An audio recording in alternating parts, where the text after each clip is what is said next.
Good morning, ladies and gentlemen. We're sorry to keep you waiting, but we can start right now. First, a warm welcome to our distinguished guests, delegates, and speakers. On this very special seminal day, titled Digital Transformation, Changing the Way We Engage. It's my pleasure to welcome you this morning, on a wonderful Monday morning. I'm the MC for this morning. My name is Mickey He, and I hope everyone is well rested over the weekend and look forward to this day's speech. We'll be kicking off this morning with a list of distinguished speakers who are all experts in their respective areas. There'll be plenty to share this morning for you to take away with, and we hope that you enjoy this morning's session. The speakers will share their experience and their wealth of knowledge. At the end of it, there will be a plenary session, followed by a signing ceremony of Memorandum of Understanding between Marketing Institute of Singapore and One Smart Star Asia. To start off with, this morning, we would like to invite Mr. Roger Wang, the President of Marketing Institute of Singapore and Marketing Institute of Singapore Training Center, to deliver his welcome address. Mr. Wang, please. Hi, very good morning, everyone. Oh, I'm not hearing response. I know it's a Monday morning, and Monday blues, right? I think for Singaporeans. So I'm just going to make another try. Is it okay, everyone? Hi, good morning, everyone. Wow, that's so much better. Okay, anyway, my name is Roger Wang. I'm the current president of the Marketing Institute of Singapore and Marketing Institute of Singapore Training Center. If you look at me, right, well, I've been around MIS for many years, for almost like 20 years. Was a past graduate from MIS program, currently serving as the president. And we are volunteers, by the way. So in other words, we're not paid. So I do have my own company. I run events and MIS. So thanks, Mickey. Mickey is actually our head of marketing. Head of Marketing Institute of Singapore itself. So if there's anything, right, he's a full-time staff, so please go to him. All right, so if you have any feedback on today's conference that we can do better, please go to him. Don't come to me. I'll still be around anyway. Okay, now, they gave me quite a large stack of notes or to present, but nevertheless, I think I want to share something that happened over the past 2 days, in fact. I don't know, but before I begin, I just want a show of hands. How many of you are our MIS members? Just show of hands, members. I know of one, just join. Thanks. MIS members? Ma'am? Wow, great, thanks. Anyone else? Thanks, ma'am, thank you so much, thanks. Thank you. So, okay, we do have some of our members around, and of course some of our hopefully newly joined members after today's session. Just some background. Please allow me to do my job as the president of MIS. Just a bit of background on MIS. We are actually a not-for-profit body. We have been around for 44 years. So I hope you have heard about us before. Okay, if not, then that means we are not doing a very good job in marketing ourselves. So hopefully after today, please pick up a form. If you can, join us as a member itself. Now, being a member, you do get a lot of benefits, such as attending events like that, okay? And on another note, just a show of hands also, how many of you actually armed with name cards today? Name cards. So, wow, quite a fair bit of you, right? Good, good. And how many of you actually, marketers or do some form of marketing? Can I have a show of hands? Okay, quite a fair bit of marketers over here. So these are doctors, engineers, and lawyers. Kidding. Okay, but anyway, now before I begin, we're talking about digital transformation here, right, today. And you know what? It's always very dreadful for me to carry along name cards, because at the end of every session, I always collect a big stack of name cards. You agree with me? Yeah, so therefore, I think before we begin, I just want to do something today, something very impromptu. So can we all stand up? Is it okay? Just stand up. Yeah. I'm not going to ask you to do something that, oh, by the way, today's conference, thanks to Carrie, is sponsored by One Smart Star. So it's free, but, thanks, thank you. But you know, in this world, nothing comes free, right? Correct. So I'm going to make you all work. So for the next minute or two, just go to the person in front of you, behind you, beside you, right? Just add them on LinkedIn or Facebook. After all, we are here for digital transformation, okay? So just a minute. Please ensure that you have like minimum 5 contacts over the next 1 minute. Is that a deal? Can you turn on the music for me, please? Thank you. All right. Just a minute, remember to add on. So we are here on, don't pass on name cards. Please keep your name cards.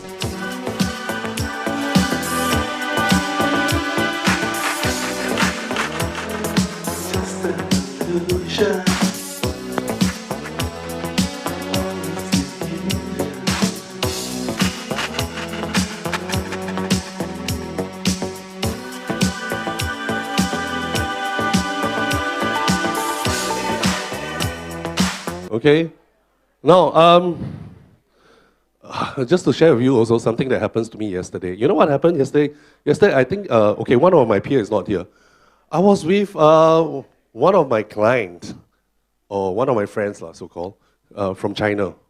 So you know Chinese, right? So naturally, I'll just bring them for lunch at one of the Chinese restaurants in Singapore, owned by Chinese, someone from China. So, excuse me. Now, towards the end, right, when it comes for billing time, I call for a bill. So what happened was that, you know what, he stand up and he said, let me settle the bill this time around. I was like, wow, finally, you know, I get the chance for you to settle the bill. All this while, I've been taking on the bill itself. So finally, I've got him to settle the bill.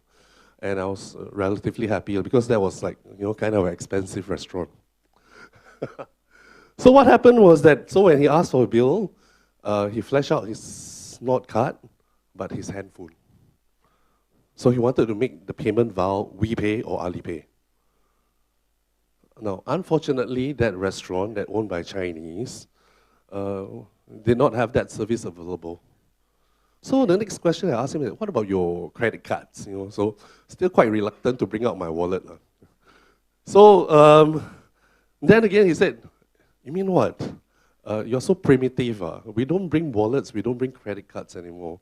We only pay via mobile payment gateway. And that's WePay or Alipay. So I end up having to pick up the bill again. So I wonder, you know. So next time, that gives me a lesson. Better check that place, that they provide mobile payment before we head on. Now, another thing that happens to me last week, you know what happened? Now, before that, in fact, I think my trainer is here. My trainer for sponsorship, where are you, ma'am? I know I met her. Tusha, oh yeah, hi, ma'am. Thanks. Now, I do pick up trainings from MIS. Now, if you don't know the MIS, we do offer a series of executive programs. Okay, so including me, even though I'm a president, I still do pick up training, right, ma'am? I attended your class as one of your trainees. So 3 months ago, I think I picked up a course in MIS, the fast track towards digital marketing. So I'm like, I need to pick up something like digital marketing to keep myself abreast, right, to what is going on. Then again, the trainer actually come back to me, you know, he come up to me and said, Roger, do you know you're a migrant? I'm like, me, a migrant? No, I'm born in Singapore. I serve my national service. So he said, no, you are a digital migrant. Well, after all these years, I've never ever think about that words being used on me. So I'm actually a digital migrant. So he said, okay, then what's the other category? He said, that's the digital native. You know, digital native, those that born after the 1990s. You know, they're born with mobile phones. The moment they are born out of their mother's womb, they hold on to a mobile phone.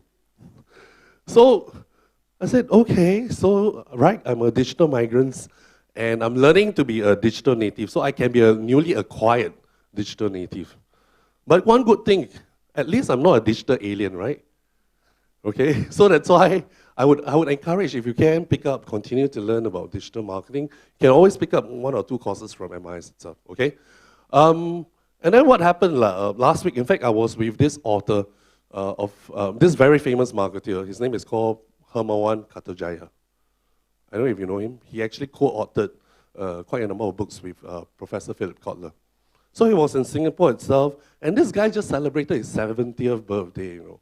So we were at a restaurant as usual, you know.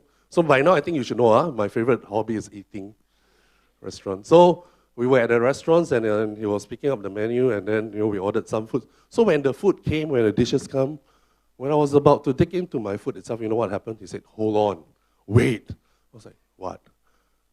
Because I'm rather hungry. So he picked up his phone and he snapped pictures of the food. And then he sent it on his Facebook and Twitter. 70 years old. So I was telling him, wow, okay, amazing, good. So at least, our migrants, we do have hope. People at 70. All right, so we do have hope. So that's why today we're here to learn, right, everyone? So today, MIS, we've put forth a series or panel of digital leaders or thought leaders itself. And of course, today we are also glad to announce our MOU signing ceremony with One Smart Star. Thank you, sir. Thank you, David and Kerry from One Smart Star Asia itself and One Smart Star Private Limited. What happened? It was sometime early this year, David, right, and Kerry, they visited me in my office. So I was like, okay, I knew Kerry for quite a while, quite a long time, in fact. But I never knew him as an IT solutions provider or someone. He comes to me as someone like, he was from the motor trade, insurance line, and things like that. Never in IT. So all of a sudden he told me, "Hey, Roger, I'm in IT. I'm apps." I said, "Sure? Okay, fine. Let's listen what he has got to say." So I appear to be a bit enthusiastic, after knowing him for quite a while. All right? So, but when David showed me the apps, One Smart Solutions, I was in awe. No, I was like thinking, hey, this is the kind of solutions that we all need, including me, SME.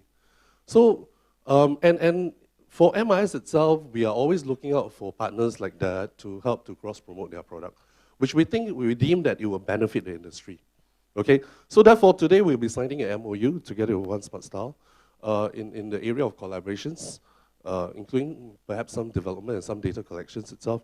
Hopefully, we are able to offer that solutions to our members at a better rate. Please look out and work out a good deal for all our members, please. And after today, hopefully, we are also all being digitalized. So I knew some of you all didn't have a LinkedIn account, so it's okay, not too late, because I'm also a late starter. Okay? No, it's not an idiot. Don't worry about that. Never an idiot. Never too late to start. Okay? All right. So now. Hopefully, after today itself, all of us get to gain something, okay? And if you need to know more, I think please stay on. We'll be here until 1 o'clock. We probably will have a break time, and then please go around adding more friends and more of your peer. Okay, so having said that, I think enough of me being here. I think we need to listen to all our experts. So thank you for coming today, and hope that we have a great day. Thank you. Thanks so much. Thank you, Mr. Wang, for your opening address. Our first speaker for the day is someone who is an active and deeply involved investor in a number of startup companies who are extremely innovative in the area of mass communication, interactivity, and electronic and digital learning tools. He is also the co-founder and CEO of One Smart Star Limited, the director of One Smart Star Asia Private Limited. He's none other than Mr. David Susant. May I invite him on stage to deliver his speech on digitization and transformation, connecting better. Mr. Susant, please. Thank you very much, Mr. Roger Wang, for your opening words. I would like to thank MIS for the co-hosting this event with One Smart Star. And good morning to everybody that came to participate in this event. I would also like to thank my partner, Mr. Kerry Wee, the president of One Smart Star Asia, with the invited guests from the telecos, from the QBE members, and everybody that come to participate with us.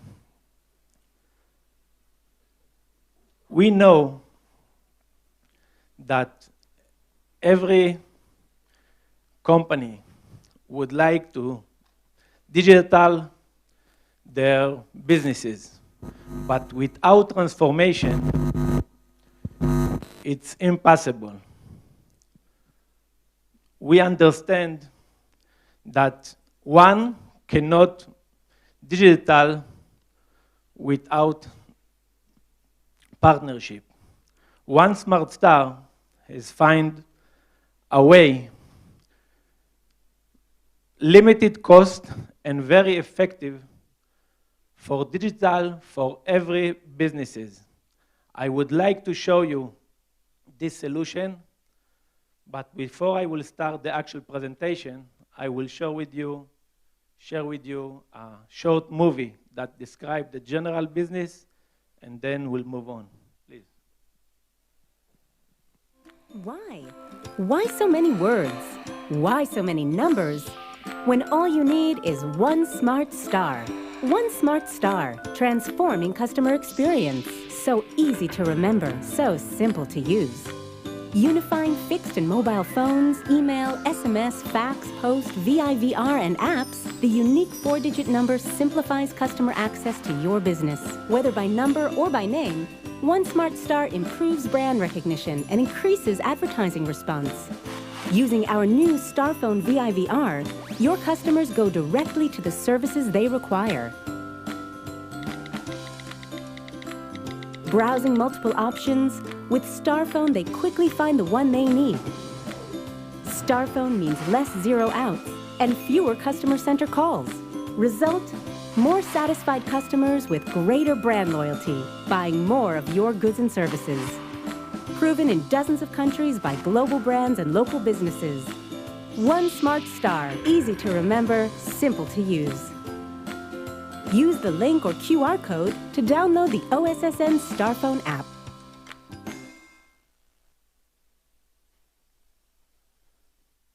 Okay, a little bit about One Smart Star. The company is founded in 2005. One Smart Star is an American company. The first country to be launched was Israel. We start to give a nickname, star and 4-digit number to the companies in Israel. When we saw it's very successful, we have thousands of companies using our service. We went out of Israel. Today, while I'm standing here, I'm happy to tell you that One Smart Star have a local partner in 77 countries around the globe.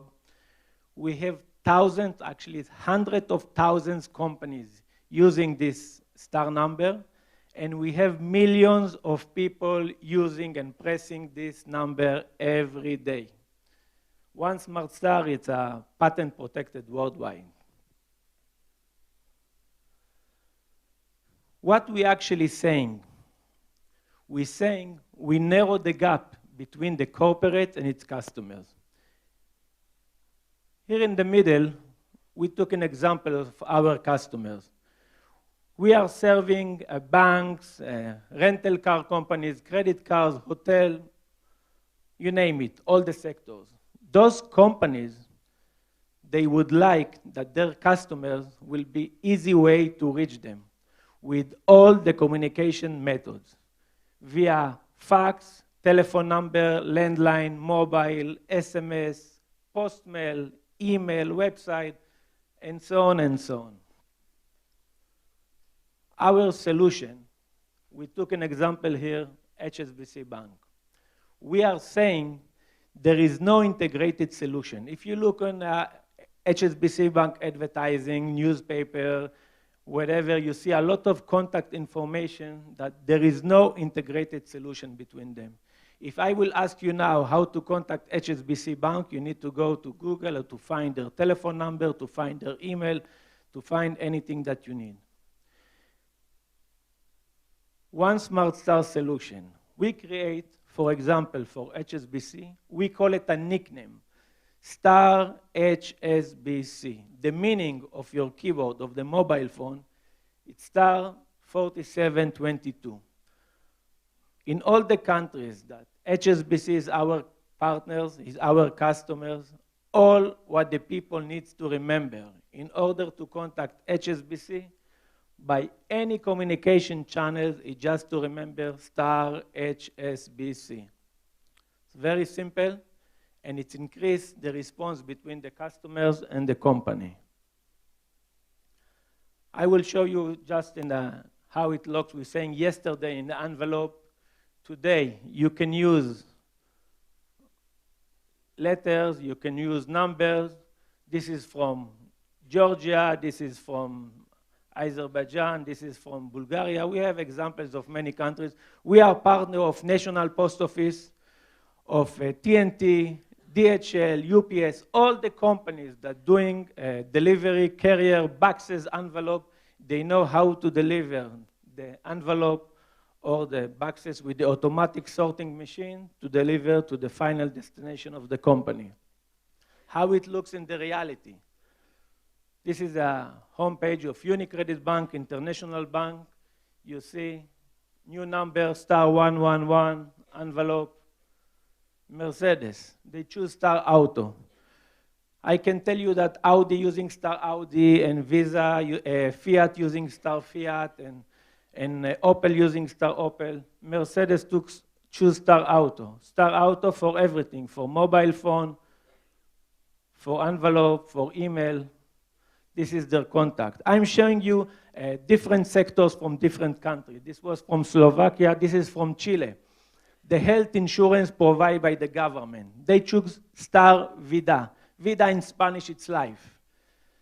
After they took this star Vida, 3 months later, I can tell you, more than 80% of their contact, their incoming call, came from this number, even though they have very nice 800 number. You see 800, 800, 262, because it's easier to remember star Vida. This is from next door, from Hong Kong, Construction Bank of China. Their stock code market is 0939. So they're playing as a marketing because everybody remember Construction Bank of China, 0939. Taxis companies from many countries, you see. Georgia, they think they are James Bond, so they took star 0007. So playing with that. Lavazza company, cafe. The idea people doing a marketing, investing a lot of money to do advertising in TV, advertising in the radio or on the billboard. Sometimes you are driving the car, you see a billboard. You look in the billboard, you see 8-digit number. Can you remember how to call the company? No, you are losing, the company are losing, so the star number is more effective advertising. So when you see star cafe, you remember how to contact Lavazza. Every country, we have one of the bank using star bank. Very simple. Billboard, logo of the company, star bank. Food delivery, I don't want to waste your time too much, but you can see, you name it, Pizza Hut, Domino's Pizza, Papa John, all of them using star number, credit card company, Visa using that, Amex using that. It's very important. I can tell you, our dream, it's not final yet, but still we are missing some countries. But the idea, very soon, if you will be traveling to any country around the globe, and if you will lose your visa, all what you need to remember to dial star Visa. And if you have the star phone application, later we talk about it, you can do everything with Visa. This is a fast taxi from Austria. This is from UK, optometrist. So they have star eyes, but they have also took star 2020, because 2020, it means you see perfect. So this is marketing. We have a lot of companies playing with a number as a marketing, like one of the biggest banks in Israel, they have a call center working 24 hours, so they took star 2407. Everybody remember that number, 2407. This is the 24 hours call center of the bank. I like this advertising. This is a pro-credit bank from Bulgaria. They are saying the new, fastest, and more convenient way to contact us. With this number, you can reach us by phone, email, post, and see the size of the star number. Because the marketing director of the bank, he wants to tell the people, remember, star 7000. This is our identity. newspaper from Georgia. Don't try to read this newspaper, it's complicated. They took star 2424. This is a daily newspaper. Again, connected with a, this is from Vietnam. You see the size. Municipalities, beauty companies from Hong Kong. This company want to say that they are #1, so they took star 0001. Again. So, who is our customers? I'm very happy to say today, after 12 years already running around the globe, we cannot really find an international brand that are not our customers even in one country. At least in one country, we reach all the international companies from different sectors, from car industry, all of them, all the international bank, credit card, food delivery, rental card, airlines company, you name it. In order to have this star number working in the countries, we are working very hard. We are partner of almost 200 operators, and if somebody here dealing with the operators, he knows what does it mean to sign contract with the operators. I hope next year we will finalize this contract with the operators here in Singapore with StarHub, M1, and Singtel, so we provide these basic services of star number here in Singapore. But you name it, you see all of them are here. So what I showed you now, this how we start, when we start with this business, 12 years ago, I mentioned 77 countries, almost 200 operators, working successfully, all the companies very, very happy. But we start to ask our companies, because when we start the service, the star phone was not in the market. Most of the people was using landline phone and feature phone, and we were actually on top of the technology. And we are in the high-tech industry. We want to continue on top of the technology. So we asked our customers, what is next? They told us, people remember the number, calling us a lot. But then, if you're calling now to a bank or insurance company, you hear, welcome to the company. For English, press 1. For Chinese, press 2. Hindu, you choose your language. And then, for customer support, for new member, sometimes you're waiting maybe 15 minutes on the line in order to get what you need. The problem with that, when I need a service for my cable TV or to complain about my internet, and I'm waiting 10 minutes on the line, in the end, a nice lady or guy answered me, hello, how can I help you? I'm already feel that I don't have a time to be patient and to talk with them nicely because I was waiting.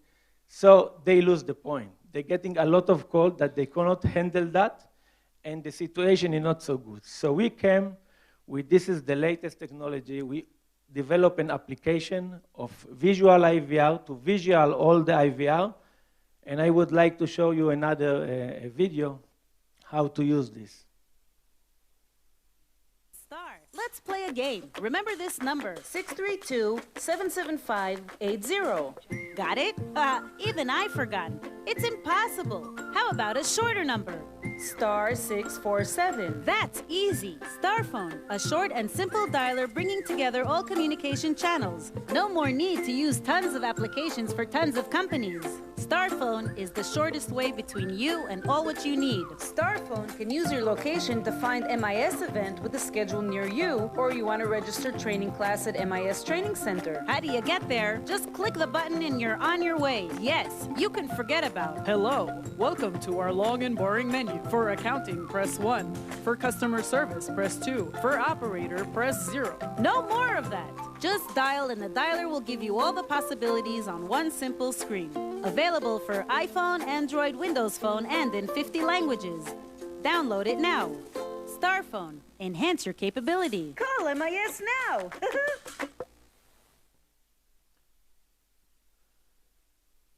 So we're talking about Starphone master application. You know, recently a lot of companies start to develop their own application. But the problem, if I'm a SMEs, if I'm a medium company, even a bank and airlines company, how many of my customers will download this application? Because the problem on their phone, they cannot have so many applications. The application is taking a memory and consuming the battery because it's working in the background. So we develop a one master application for all the companies in the market. We make it globally for the countries that you're living whenever you will travel. For example, if you will have Starphone application installed in your phone and you dial star Hsbc, star 4722, it will give you a landing page. From this page, you can do whatever you need. First of all, it will open the page in your own language. We support 50 different languages. If you are living here in Singapore and you dial star Hsbc and you prefer to contact Hsbc in English, you will have it in English. If you prefer in Chinese, if you prefer in Bahasa, Spanish, whatever language you will choose, you will have it. You can call directly to any department that you want. You can navigate to any branch. You can find any ATM machine. All the services that Hsbc would like to give to the customers, we pack it in a very nice user interface. Everything you feel welcome. When you see the page, everything by click, to call, to send an email, to navigate. Everything click to action. I took here different companies to show you how we're doing with the this is a real companies, yes? One of them is Pizza Hut. If you dial star, this is Pizza Hut from Romania, you dial star 1010, you open this page. You can order online, you can navigate to the branches, everything. But why are we saying this is marketing? Why are we saying this is going to help Pizza Hut? Because today, if I will dial to Pizza Hut, I will call by the phone and will talk to them and I will order. Pizza Hut pushing a lot this application because they want you as a customer, when you're calling Pizza Hut, to see this banner. They know that once you see this pizza, you see this bread, you see the Coca-Cola, you will order more. This is for them a marketing to push. Another company that recently we're very happy that they will become our customers, it's a Turkish Airlines. We provide them this application now in Israel and in Turkey, and now we're working with them closely to collect all the information. They are flying to 68 countries, and they are very happy basically because of the languages. People traveling to them from China, traveling from Saudi Arabia, they need Arabic, they need all the languages. All what you need in order to contact Turkish Airlines, booking, manage my reservation, everything, you have click to action. So now Turkish Airlines putting everywhere our application. So the benefit, if I'm living in Romania and I'm using Starphone for Turkish Airlines, the same application, I can contact Pizza Hut and government offices. This is everybody winning to everybody. This is what it means, one master application. In the middle, you can see this is the police of Costa Rica. We start to provide in every country, and I hope very soon to provide here to the police in Singapore. We actually donate this application free of charge to every police around the globe because we would like to help people with this application. I can say saving life of people. Because when you dial 911 today, the call going to the call center of the police. And I'm coming from the security side, and I will tell you how it works, okay? Today, if my neighbors is playing drums and doing noises at midnight, I will call 911. If somebody block my car, I will call 911. But if it's a young lady, 18 years old, two drunk guys after going from the bar, they take her and push her to the car, she also calling 911. I will ask you, it makes sense that all these three calls in the same time coming together to the call center, there is a big difference, and we need to give a priority to this lady. So we developed this application, and we are saying if you need to report to the police that somebody blocked your car, you can wait on the line 2 minutes, nothing will happen. But this lady that two guys push her to the car, she needs to get the service right away. 1 minute for her, this is a long time. So once she will dial 911, she will have a panic button. While she will press this panic button, many things will happen. The speaker of the phone will open. The camera of the phone will open. The commander control of the police, they can see the location, they can hear what's going on in the car, and they can see what's going on in the car. She even doesn't need to say anything. Just to press the button, they can come and save the life. So we know that some companies create a company and raise money only for this panic button. We have it in our application, Starphone application. And I will tell you, I'm now in Singapore. Sorry, I don't know what is the emergency number. I know in US it's 911, in Israel it's 100, in Japan it's 110, and it's in Europe it's 112. But we don't know. And when you are traveling as a tourist, you don't know too. So in the homepage of the application, in every country, we have a button that will say police. You travel tomorrow to Costa Rica, you need a police, you have the button. You don't need even to know the number what to dial. This is just to show you Turkish Airlines advertising. You see, they are putting here the Starphone. They're saying, fly Turkish, dial Starphone. This is the police in Fiji. I was there 3 months ago when we launched the application with them. I'm happy to say today, in every police car, you see, this is a Starphone logo. In every police, this is the commissioner of the police in Fiji. We launched this application, and this is the official application of the police in Fiji. You can find, you see here, Rich Police Station. If you open here, you see all the cities. You choose a city, you see all the stations. You press, and then you can navigate, you can call to each cities. Now we're working together with the police in Ghana. They have a lot of problem with the crimes there. They want to give the people the possibility to call to the closest car of the police. We allow them to do that together with the Starphone application. With this way, we actually ensure that you will download this application, you will tell your mother, your children, download this application because it saves your life, but in the same time, you can reach any other companies in the market. This is from Hong Kong, Face College company, you see. They took a star number, they're teaching people how to do the phasing and everything. They're very happy they're pushing this Starphone application in all their advertising because they want, again, people to call them to see whatever. They have a new banner, they have a new cream, they have a new seminar. They can show the people, they can attract more customers. This is a post office in Bulgaria, again, to show you people using that. This is our Starphone QR code to download. Again, the police in Peru using this application. Ambulance.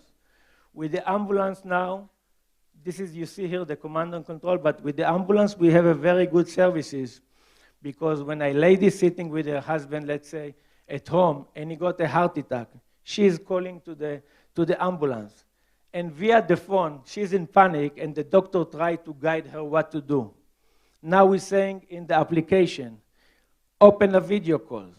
With the video, it's helped the doctor to understand what the situation is. Also with the police, with the municipalities, we're saying, if you see any obstacle on the road, you can take a picture, send. They understand. They see a tree went down to the street. Okay, take a picture, send. The municipality or the police get the location, get the situation, coming to help. If you see a fire, You can take a video. They know exactly if they need to send 1 car or 10 cars, because sometimes people can say, it's a huge accident, it's a huge fire. They don't know exactly what is the situation. So we're helping to report from the people, the end user, to the police, ambulance, or government. This is just came out 1 week ago, and I'm very happy that we get the permission to use it, to present it here to you. This is the king of Thailand. They choose star 999, you see with the star phone. This is a non-profitable organization. They're helping people to come, to see, to pray, where to pray, what to do, how to donate money. They are very happy with that, and the customers start to download a lot. Hotels in Costa Rica, Suzuki. What I want to show you with this advertising, we're selling a star number that will be easy to remember and simple to use. But with the star phone application, we can say the landing page of the company will be opened not only when you dial the star number. If the company have 10 different numbers, any number that the company wants that will open the star phone application, it will work. And when the company is calling outgoing call to the customers, many companies, they have several outgoing numbers. We can say, if HSBC Bank calling you, you will see on your phone the logo of HSBC, and you know that it's HSBC calling me. You know that the Suzuki is calling you, and not just an unknown number. This is a McDonald's from Malaysia. This is another company. Bulgaria, I like to see this advertising. They put the logo like in a big size on the advertising. This is actually finished. I will ask my partner here from Malaysia, just finished 2 days ago. And thank you for them doing a great job in Malaysia. You see here, Moto Nation, they took Star Moto, and they have this Star phone application. They are using that. You can find all the information you need with them. Basketball team, you see in stadium, they're saying we have star 9325, download the star phone. You see everything about the basketball. So what we are talking about here, I showed you all the varieties of the companies, from SMEs to the tier 1, the police, government, institute, whatever. All of them can benefit from that. And the end user can benefit because he can reach thousands of customers in the market with the one application. One thing about making that globally, I want to mention to you, we are behaving with the star number like a domain. It means we are giving star Avis to Avis and star Visa to Visa everywhere. Today, if you will travel to Costa Rica, for example, and you rent a car of Avis, and you dial star Avis, and you are coming from Austria, for example, it will show you 2 numbers. You would like to contact Avis in Costa Rica or Avis at home, because nobody knows what you want. Whenever you travel, you see the companies in the market and back home. But one thing about Avis in Costa Rica, I'm very happy to say, I hope you will visit this country, very nice country, and you rent a car from Avis. Before they will give you the key of the car, they will tell you, hey, stop a minute, download star phone application. People asking why. They will tell you, now you take Avis car and you travel from the city to the beach, through the jungle. Let's say you're stuck with your car. I don't want to talk about accident. You're stuck with your car. All what you need to do to dial star Avis and to say, I'm here. They will get your location. They can come and find you. We know that people that coming from the high-tech, I know how to come to my phone with the navigation, to take the location, to find the number to send, but we provide everything by click. For many people, this is a very challenging, and we're helping the people to report that they stuck, and we're helping the company to come and to find them and to serve them. This is another SMEs to show you. We talk about the big companies, professional tailor, dial a regular number. We are not selling only star number, regular mobile phone. You see the page, everything about the lady, everything about the company. So I would like to summarize. I don't want to waste your time too much. Benefit of the businesses, we says we create single identity to your business, innovative marketing tool, combines all company communication into a one single number, increase customer loyalty, and everything, it's very, very important. It's a tailor-made for every company. We're talking about a marketing institute, we're talking about food delivery. We will do whatever company needs, and I'm very happy to say we're looking for challenge. If somebody or company will ask us for something new to develop, we will do everything. The limitation of the star phone is your imagination. Whatever needs, it's possible. We're saying, yes, it's possible. We can do it. We're talking about the companies. Together with all the information, we provide data mining. I'm not going to talk about data mining. I know we'll talk about it soon here.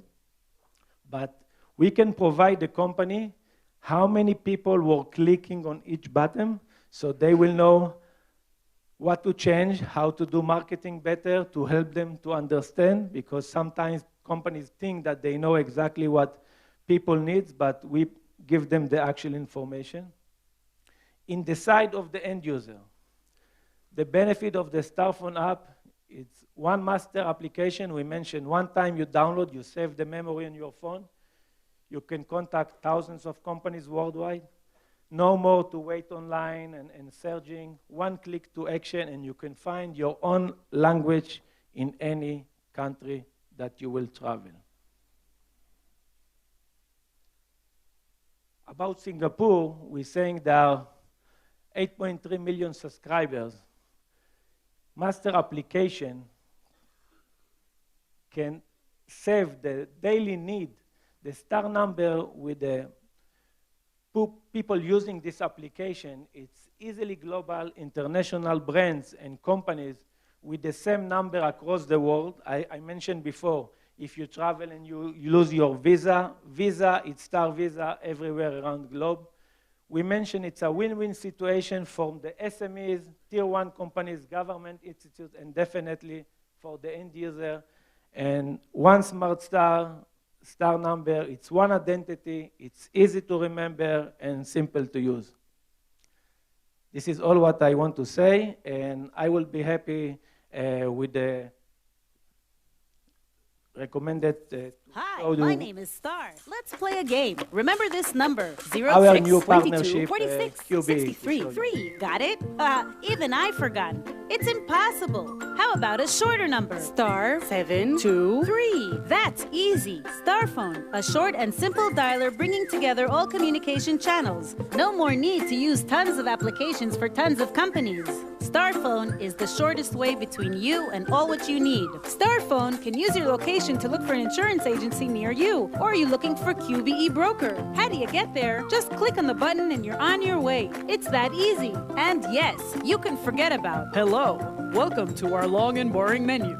For accounting, press 1. For customer service, press 2. For operator, press 0. No more of that. Just dial and the dialer will give you all the possibilities on one simple screen. Available for iPhone, Android, Windows Phone, and in 50 languages. Download it now. Starphone. Enhance your capabilities. Call QBE now. Thank you very much. I just want to mention that QBE become our strategic partner, and thank you very much. Download this application and you enjoy it.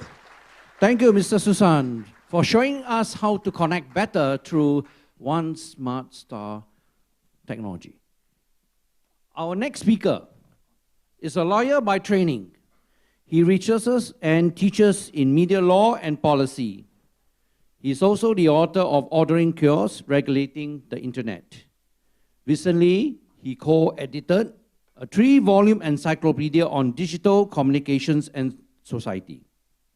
In Singapore, he is the legal advisor of the Advertising Standards Authority of Singapore and had served as the founding president of the Internet Society Singapore chapter.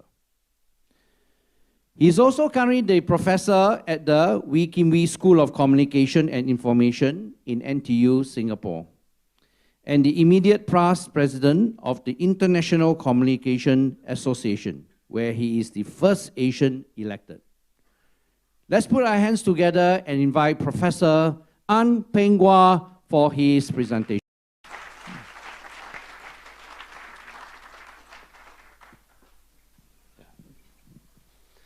Okay, thank you and good morning. I was somewhat conflicted in my attire because usually for such meetings I wear a tie, but then the digital, you see. Right, people digital are supposed to be a little cooler, so I was like, okay, tie or no tie, so I'm kind of torn here. You see the rest of the speakers here will have ties. I want to thank David for the presentation, kind of interesting, I think you all agree. And I will note also that you're from Israel, right? And when he spoke a little bit, I thought he was from Mexico. And you all know why, right? Because in Singapore, when our first soldiers went to the army, because of our neighbors, right, the sensitivities there, they said that they were from Mexico. That these people training us are from Mexico, and the people like, how come Mexico? Why Mexico's training us in Singapore? Like, how come, And you should know also that where I work, and those of you working in the West, you should know that we favor Jews. You know that, right? That's why we call Jurong. Because, no, seriously, okay? The area was owned by a Jew man, and so he was called Jew Orang, which contracted became Jurong. So now you know the history about Singapore, how important, Israel, right, exactly, right. And also our first chief minister, was a Jew, right, David Marshall. So we, we really love the Jews here, right? Okay. All right, so let me begin now. Okay, this is the issue of building trust. We trust him. Okay. We don't trust technology sometimes, but okay. Okay, so this is my talk, and I think the issue here that we have faced nowadays is that of building trust. And it's interesting that Roger talked about China, because I was happened to be there for a week, just last week in Shanghai, and I was astonished how much they'd use the technology. Even in the canteen, so the student had to buy me dinner. Really paiseh, embarrassing, right? Because the student is buying you dinner, like a professor and the student buying you dinner, But I couldn't pay in cash. They didn't take cash, right? I had money, quite a bit of money, right? Sorry, not useful, right? Okay, so the issue of trust is this, right? So in the digital marketing space, right, anybody can be digital marketer, right? You all know that, right? So, okay, right. So because there is no certification. I'm a journalist by training, and one of the issues is that for journalism, at any one time, some people can write better than any trained professional journalist. Okay, I have done it before as a student in law school also. I wrote an article for Sunday Times, and my page got really big play. Okay, so one time, almost a full page, which is kind of unusual, right, as a student. But on any one time, some of your people can do a much, much better job than you. The difference is this: as a professional, you can do it consistently. I cook complicated dishes, only complicated dishes, at least 12 hours to prepare. Okay? The difference, I cannot do it consistently. One day is like very good, next day like, why like that? No? But let's go to the canteen or, right, outside a hawker center, right? The difference is that as a professional, you do it consistently. But on any one time, anybody can be better than us one time. So this is a problem of results, looking at results, right? This is I did a search on social media influencers, and this one came up. It's kind of interesting how we see, Google says, okay, these are your digital marketers, right? It's the issue here. Okay. So how do you, if you don't know who they are, okay, they have nice long hair, they use a shampoo ads, right? Right?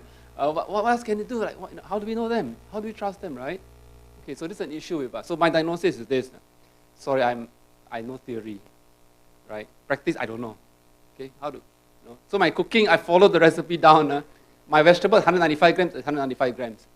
196, You saute the dish, it's 45 seconds, I've got 45 seconds. Okay, is it 45 seconds? Okay, quick, take it out. Done. 45 seconds. Recipe books that don't work, off, I throw away. Follow those that work, I will follow, right? So my diagnosis, right, of this situation is asymmetric information. I'll tell you what it is. This idea came from this man called George Akerlof. As you can see, he is a very serious person. because he has got a Wikipedia page. We know that anybody's got a Wikipedia page is serious. We know that. So David, if you don't have yet, you got to be on Wikipedia. I mean, then we know that you're for real, right? Before that, like, who is this? One smartphone or whatever, right? Okay. George Akerlof was a Nobel Prize-winning economist. I'm happy to announce I discovered him before he became big time. Oh, this guy's theory is useful for me. I discovered him in like 2000, and then like a few months later, he won the Nobel Prize for economics.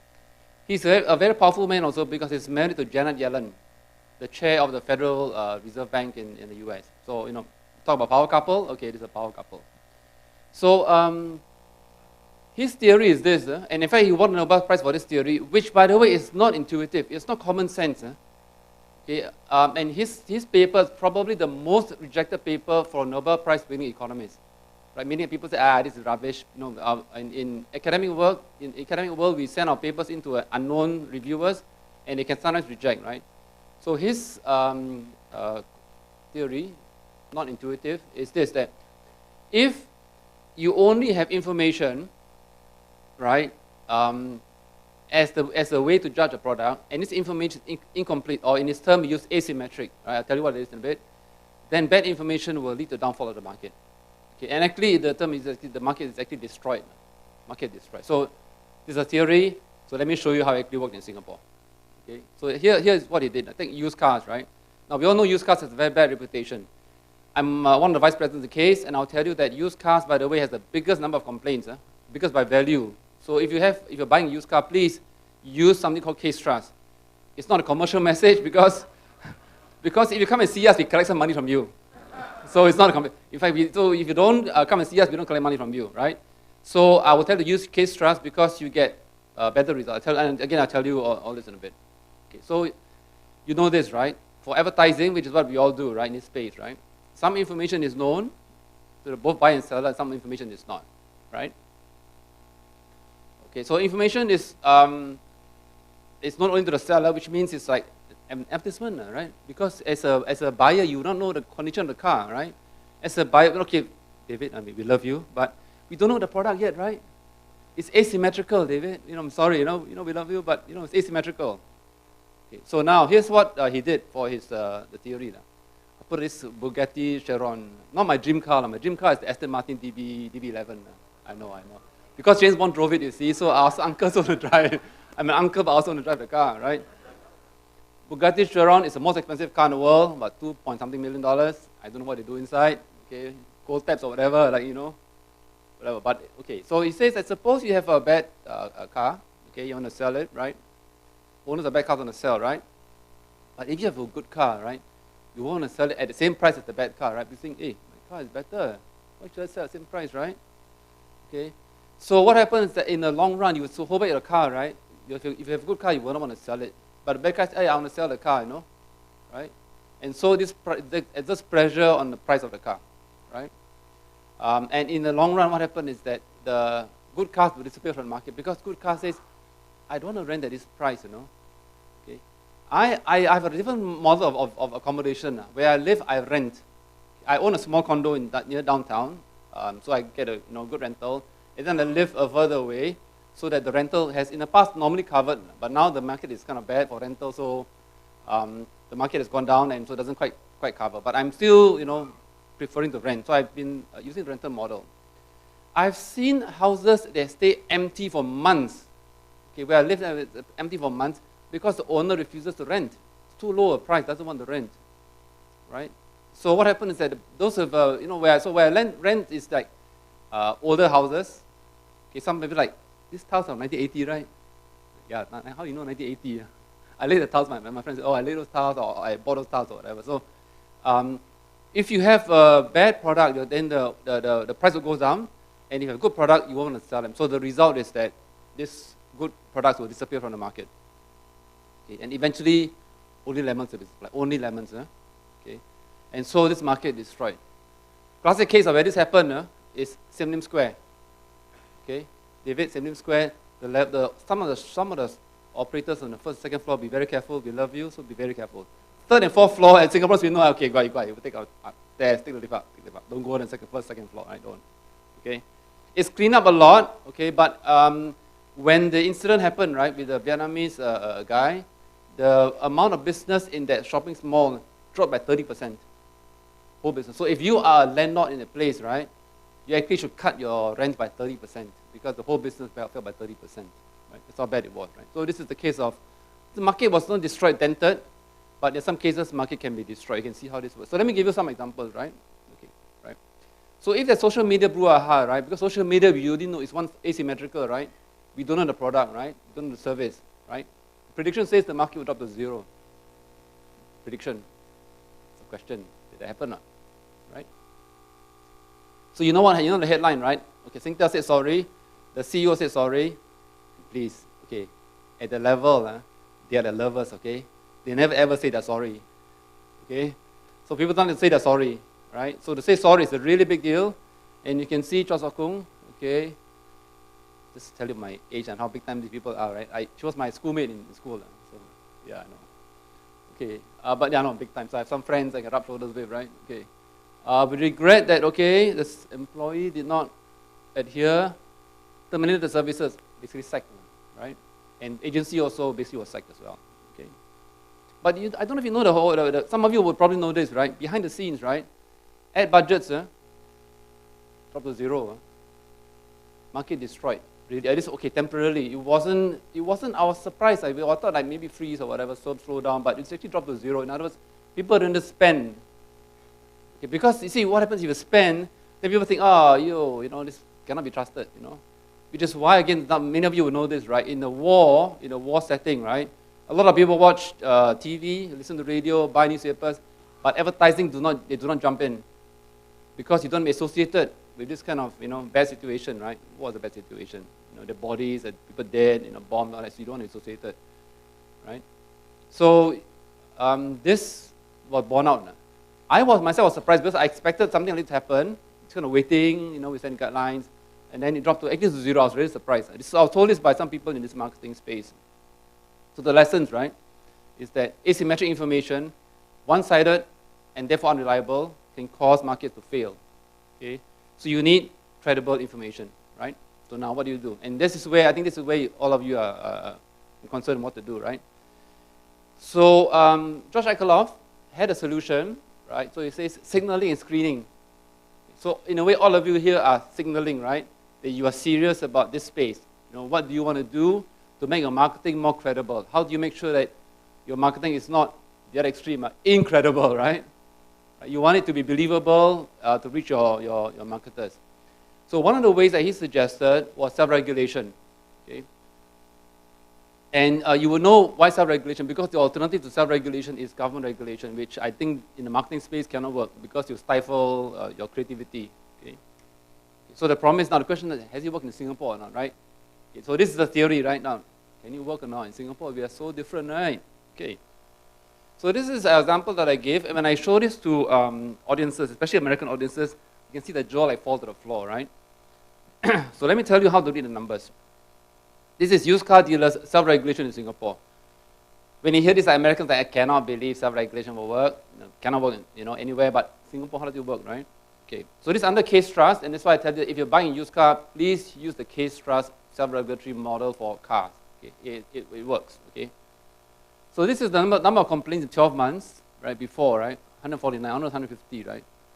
This group, people who join self-regulation, not everybody joins, by the way, not everybody joins. Because you must pay some money, you got to set up a scheme, you got to appointed people and all that, so there's some real cost involved. 4 complaints. Okay. Because it's only 20% who join, right, you must times 5. Okay, so 5 times 4, 20, 6 months, make it 12 months, right, so 40.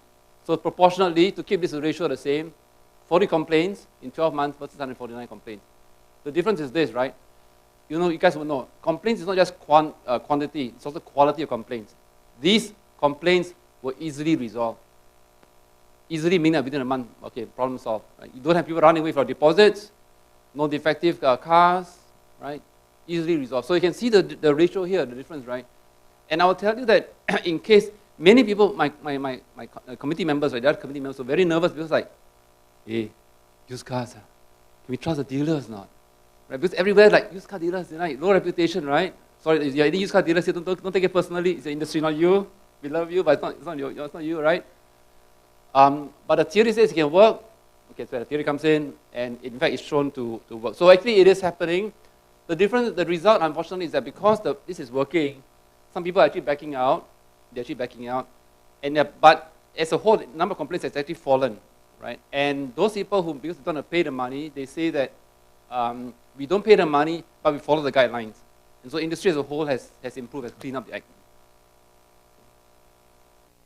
Okay, now online world, okay, you can see this happening in Facebook, trying to improve the trusted space. I wrote an op-ed some months back talking about how in this space, advertising will clean up the act. And so Facebook, you can see, is trying to clean the act.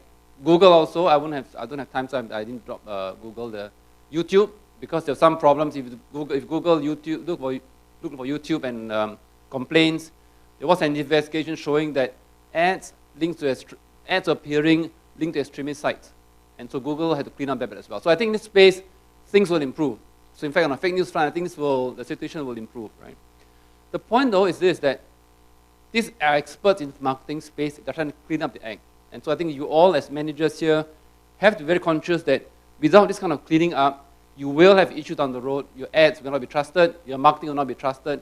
In the long run, as a whole, industry can lead to a downfall and a collapse. Okay, small plug here. Okay, my last slide.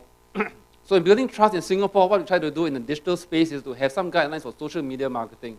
Okay, these are based on the example that we had 2 years now, 2015, the Singtel Gush Cloud incident.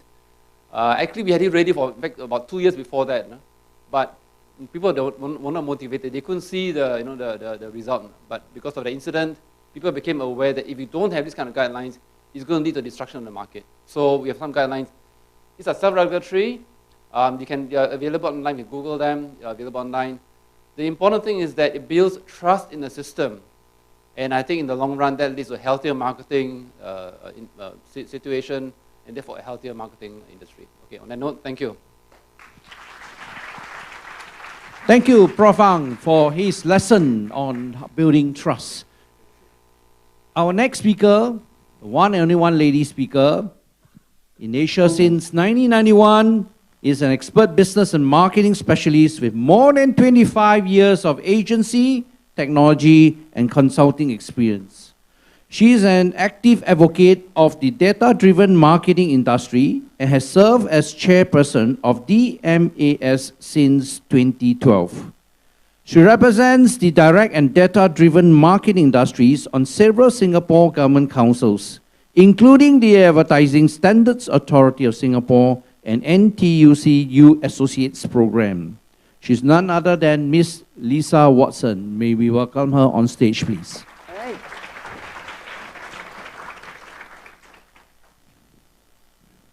Sorry, I'm just getting my toys out. Are we good on the microphone? So actually, I'm somebody who doesn't really need too much of a microphone. In the office, I'm known as the woman with no secrets, because I have such a terribly loud voice. So I'm so excited to be here today. If you want to switch over to my slides, that would be great.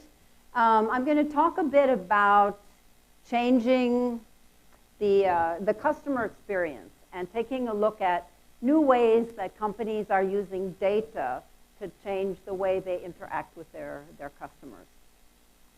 And I suppose everyone knows who this little guy is here, right? So I always put Pokemon in the title, because that means everybody wants to attend my talk, even when they're very young, so that's actually kind of a fun thing. So, you know, we're in this crazy world today. Our world is changing very fast. And in fact, it's changing faster than we can even keep pace with sometimes. I found this graph, which I think is quite interesting. This was in Fortune magazine, and it basically shows the speed of innovation. It's an innovation curve. Interestingly for me, I think you might be aware, my day job is I work for HP, and it was interesting to me that the founding moment of the innovation curve was the invention of the printing press, which this is the invention in Germany of the printing press, not the invention in China, which was in 1377, but nevertheless. Between when we had the printing press and when we finally had electricity to keep lights on in the shop took 400 years, which was really quite amazing for people in the printing industry. They can't imagine that everyone printed only during daylight hours for so many years. The telescope, Newton invented his telescope in 1668, and 300 years later, we actually had men walking on the moon. If you can imagine, it was 1998, only 1998, when we first saw Google on the scene. Right? And they haven't changed that much. It's pretty amazing. I mean, they fixed the logo a little bit, modernized it some, but actually the Google experience is very much the way it was. Almost, hard to say, 20 years ago. Right, next year will be 20 years. And by 2015, we've actually advanced from being able to search the internet to actually having the Internet of Things. Anyone heard of a dash button? Anybody know what a dash button is? Amazon has actually created a very interesting concept. They have something, in this case, obviously Tide laundry detergent. So they have a dash button that you put next to the washing machine. And what you do is when you get low on laundry detergent, you press this button, and it triggers a box or a portion, a carton or something of Tide, at least one bottle, to be put into your Amazon shopping cart automatically, right? And I will say they do then send you a text message to make sure you really want this, right? And then in some places where they have same-day delivery, you can have the laundry detergent replenished before the end of the day. So laundry detergent for me is a bit of a low-interest category. So to me, that isn't the highlight. Today they have over 280 of these buttons. By the way, the manufacturers actually pay for them to begin with. And they have them in various categories. So household and office, kids, baby, and pets. I mean, babies especially, right? Nappies and formula, right? Any of those products, very convenient for mom to be able to just order more. Beverage and grocery. For me, the highlight was when I discovered Haagen-Dazs. Haagen-Dazs has a dash button. And I know very much why they have the text message going to make sure you really ordered it, because you can only imagine having all the treats at home with little dash buttons and how many things would end up in your shopping cart if you didn't really monitor that a bit. But beauty and apparel, and of course, music, sports, outdoors, etc. So this is a very interesting and exploding area. What Amazon is counting on every time you press that dash button, of course, not only are they getting the commercial transaction, but they're also getting data. Right? So our world is exploding into this, into a world and a marketing world that is based on data, and the chairman, as you just heard, of DMAS, which used to be the Direct Marketing Association of Singapore, is now the Data-Driven Marketing Association of Singapore. And we've really seen the marketing decisions that are being made today becoming more and more data-driven.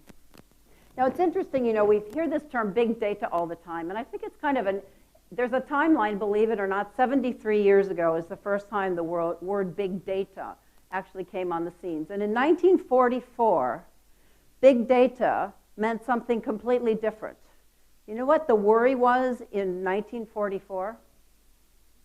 Where are we going to store all the books? I'm serious, right? There was no conception of an internet. So they were worried about having over 200 million volumes in the Library of Congress, and where were they actually going to put those physical books? We actually had a transformation in 1996, which is, of course, 22 years ago, almost, when data storage, digital storage, became cheaper than physical storage. So I think many of you might remember days when actually storage was so expensive, we were actually held back in the amount of data we could keep. But today, we actually assume. How many of us have more than a terabyte of data available in cloud services? Anybody have the Dropbox of more than a terabyte, OneDrive more than a terabyte, Google more than a terabyte? I've got so many terabytes of data, you know, who knows? I have to go through and sort it out as much as I need to sort out my paper storage. But today, actually, 1997 was the first time the actual phrase big data was used in the sense that we use it today. So data and transactions, things are happening at an amazing rate. This is quite funny. I think this is what happens in an internet minute in 2016. I can hardly wait to see how it's changed for 2017. But I think there are a few things we see. So number one, 20.8 million WhatsApp messages.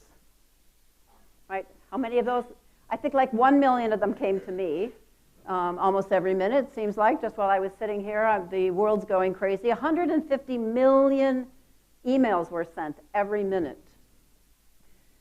Amazon, $203,000 per minute in transactions. They're doing pretty well, I'd say.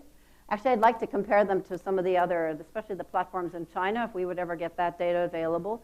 Facebook had 701,000 logins every minute, and I find it extremely interesting that Tinder swipes were a little bit more popular than Facebook logins. So right, left, right, where a lot happens every minute online. Thanks primarily to the fact that we carry the internet with us. Right? Who uses their phone for phone calls? How many phone calls do you make or receive in a day? In fact, I'm annoyed these days when I get a phone call. Right? I don't mind having a Skype session with my family back at home or whatever, but you know, when somebody calls me up, it's like, why are you bothering me? Just send me a message.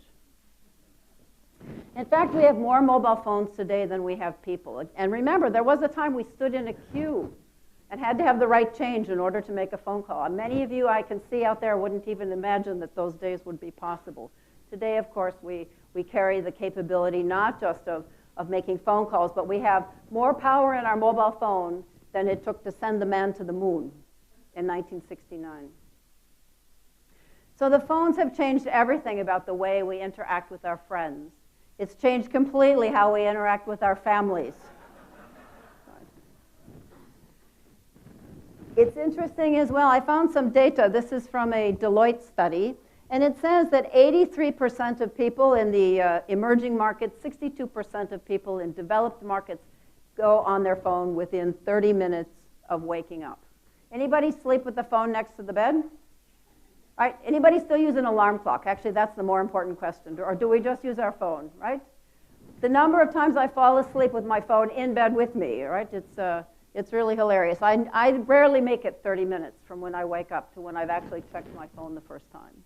They also share some data about what we do when we're on the phone. And it's interesting that somewhere around 2/3 of people actually communicate to the outside world as the first thing they do with their phone.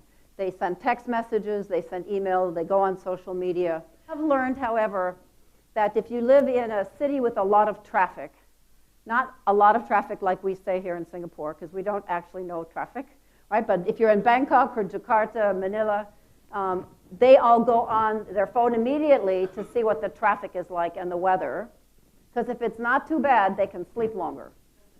Right? That's the whole thing, right? So then after that, if they know they have to get up, then they go and check on social media.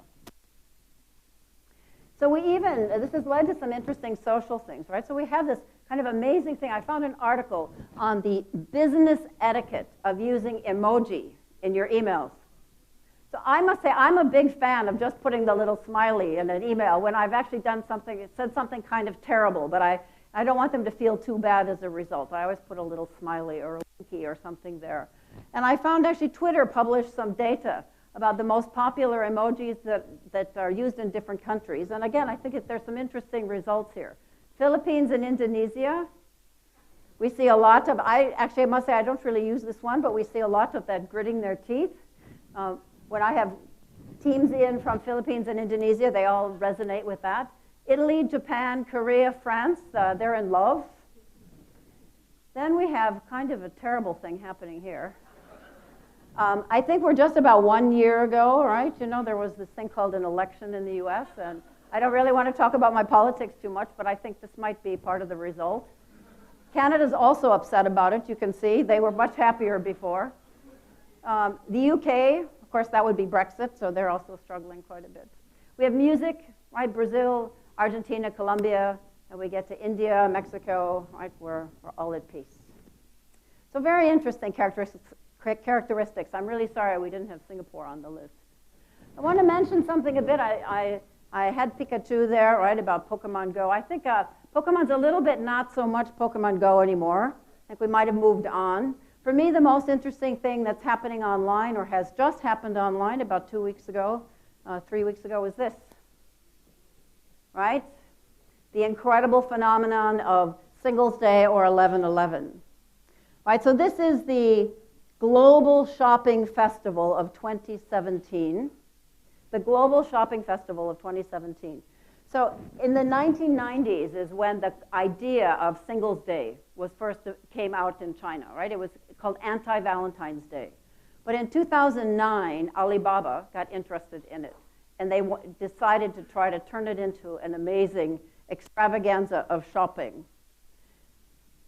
So this is pretty much what most companies look like on 11/11, right? It is a bargain basement. We had some 11/11 Singles Day bargains here in Singapore as well. I even took advantage of one from HP, my own company. How's that? But this year was absolutely extraordinary, right? So the Singles Day actually smashed this record. In 24 hours, $25 billion of transactions were done. This is just staggering. This makes that one day, that one promotional day, stand high in the rankings of the, if it were a country, it would be something like number 11 in the world for e-commerce. It's really, really a staggering day. By the way they do this is it starts 4 hours before. There's a big TV extravaganza. Actually, that's what that stage was. All right, so there are major stars come. In 2016, they had David Beckham came. Nicole Kidman came. Right, so they have a huge countdown. They get everybody excited about it, and they go 3, 2, 1. Now you can shop. Amazing, amazing. This is also quite interesting. This is a comparison of Singles Day versus the U.S. shopping holiday of Black Friday, which was just last week, which is the Friday after Thanksgiving, together with what they call Cyber Monday, which is the following Monday.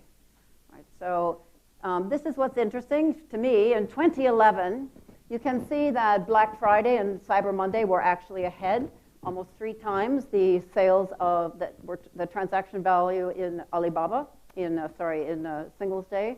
And look what's happened. Right, so 2012, actually, they were the same. And today, actually, I should get an updated version of this, but as of last year, you can see that Singles Day was almost 3 times the size of what had been always considered the biggest shopping day on the planet.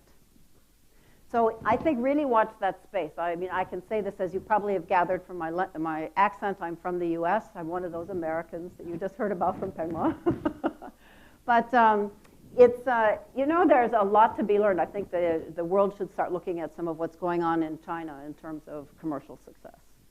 And I think another interesting thing is in the data that came out, 90%, this is the percentage of transactions that have been done on the mobile phone as of just 3 weeks ago, right, number one by 90% was the transactions were done on a mobile phone. So really, and again, very much part of the reason is the payment platform is all on mobile. So today we're experiencing this thing called the power of zero, right? Alibaba is the world's largest retailer, and they have no inventory.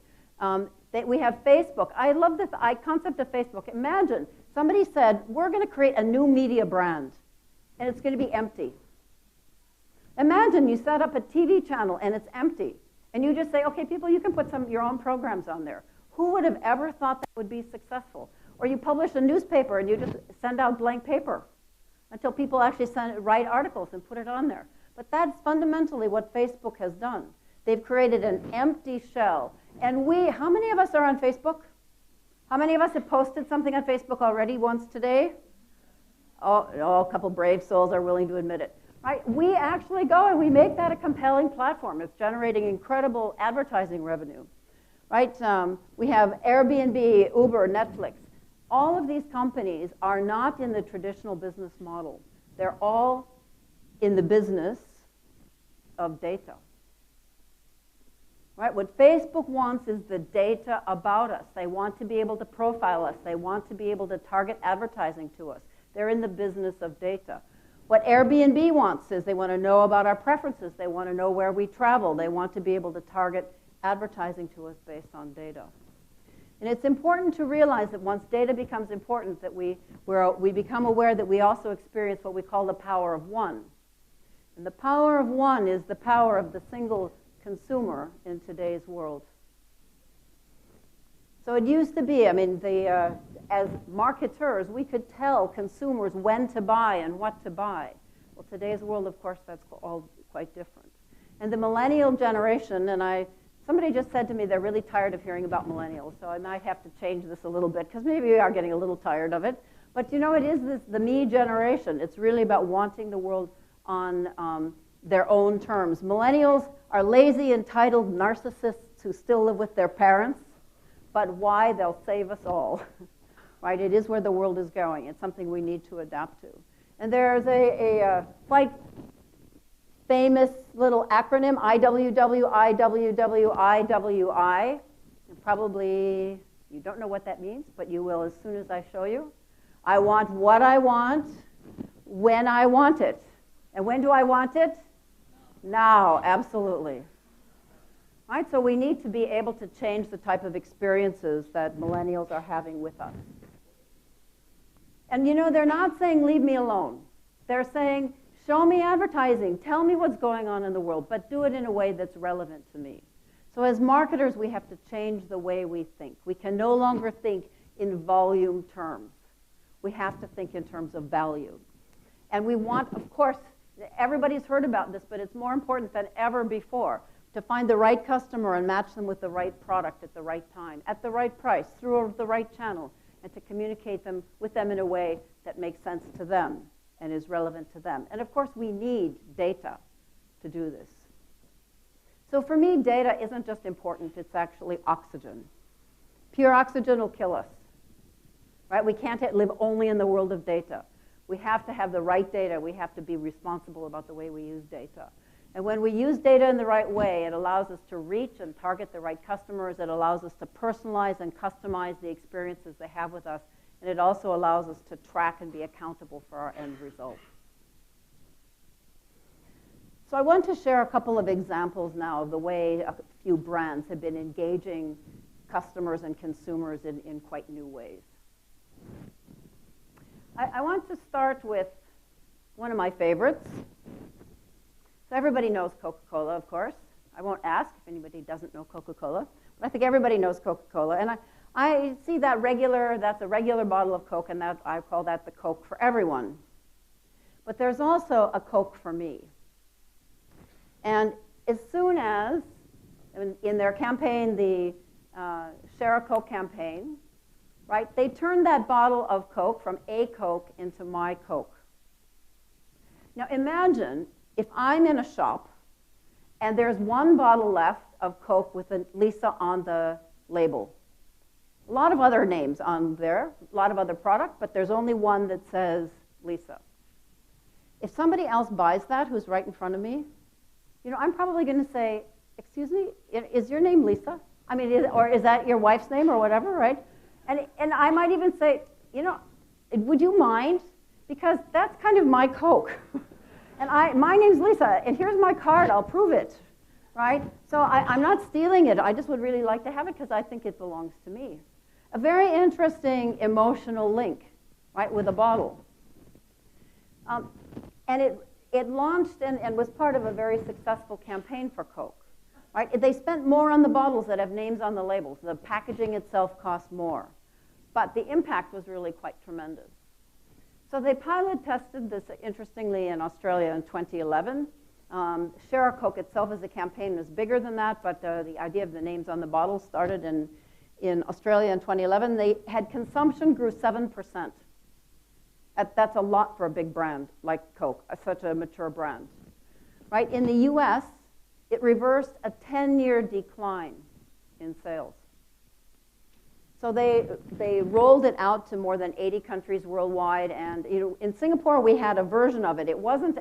We didn't really get the names on bottles. We have actually too much of an ethnically diverse mix here. I think based on our population, they just knew they would need 1,000 first names, and that might be unaffordable to do. But so we had things like, well, actually somebody brought in a case, and they said, okay, the new Coke is here, so Lisa, you take a Coke out. And I take one out, and you know what it said? Auntie. And my colleagues started to make fun of me, and I pulled out another one, and it said uncle. So I said, this is yours. But you know, we had things like BFF and I love you and I miss you and shook and right? So we had phrases, but we still use them, right? It's still an effective campaign, but not as powerful as actually using names. And the first thing that happened when people found names on bottles is they started to share on social media. So this is Paul Smith. Even he went on Instagram and was so excited that he found a bottle with his name on it. This is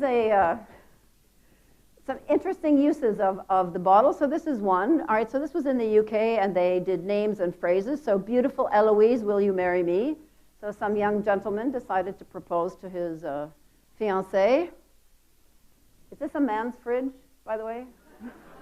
Don't want to make too big a deal of that, but certainly doesn't look like any fridge I've ever had. Christmas time came, right? So this is how Coca-Cola decided to celebrate Christmas with some advertising. But here's how consumers celebrated it. All right, this is really cute. This is a Spanish-speaking market, and we have Jesus, right? We have Angeles, the angels here. We have Maria and Jose. Papa Noel off to the side, right? They're very creative in what they do. Very popular combo. I'll tell you, the number of images you can find of Elsa and Anna, right? Yeah, exactly, very popular. People even started to make jokes, which, sorry, it's so low res, I looked for a better copy of it and couldn't find one, but anyway, I think that's pretty funny. And then finally, after all my searching, I finally found my own Coke. It took me a long time. It's even on a red carpet, though, so I figured it must be pretty special. Just to share something that Coke did in Korea, which is quite interesting. So 2015, was the anniversary of the bottle shape. So Coke was actually around somewhere since the 1800s, 1870-something. But the shape of the bottle was 100 years old. So they decided to commemorate that with a campaign. So you can see that they sent out 5 bottles to each of 1,500 opinion leaders, 500 celebrities. And every one of the bottles they sent them actually had a photo of that celebrity or opinion leader on it, right? So they chose people where they could get photos online. And they had, as the end result was a 6 times increase in sales during the promotional period, because everybody, of course, went on, all these opinion leaders and celebrities wrote about how amazing this was. And just so you know, I wasn't left out. Now, this is cheating because we did a special printing run of these. So, by the way, all these opinion leaders are my colleagues. They're not actually.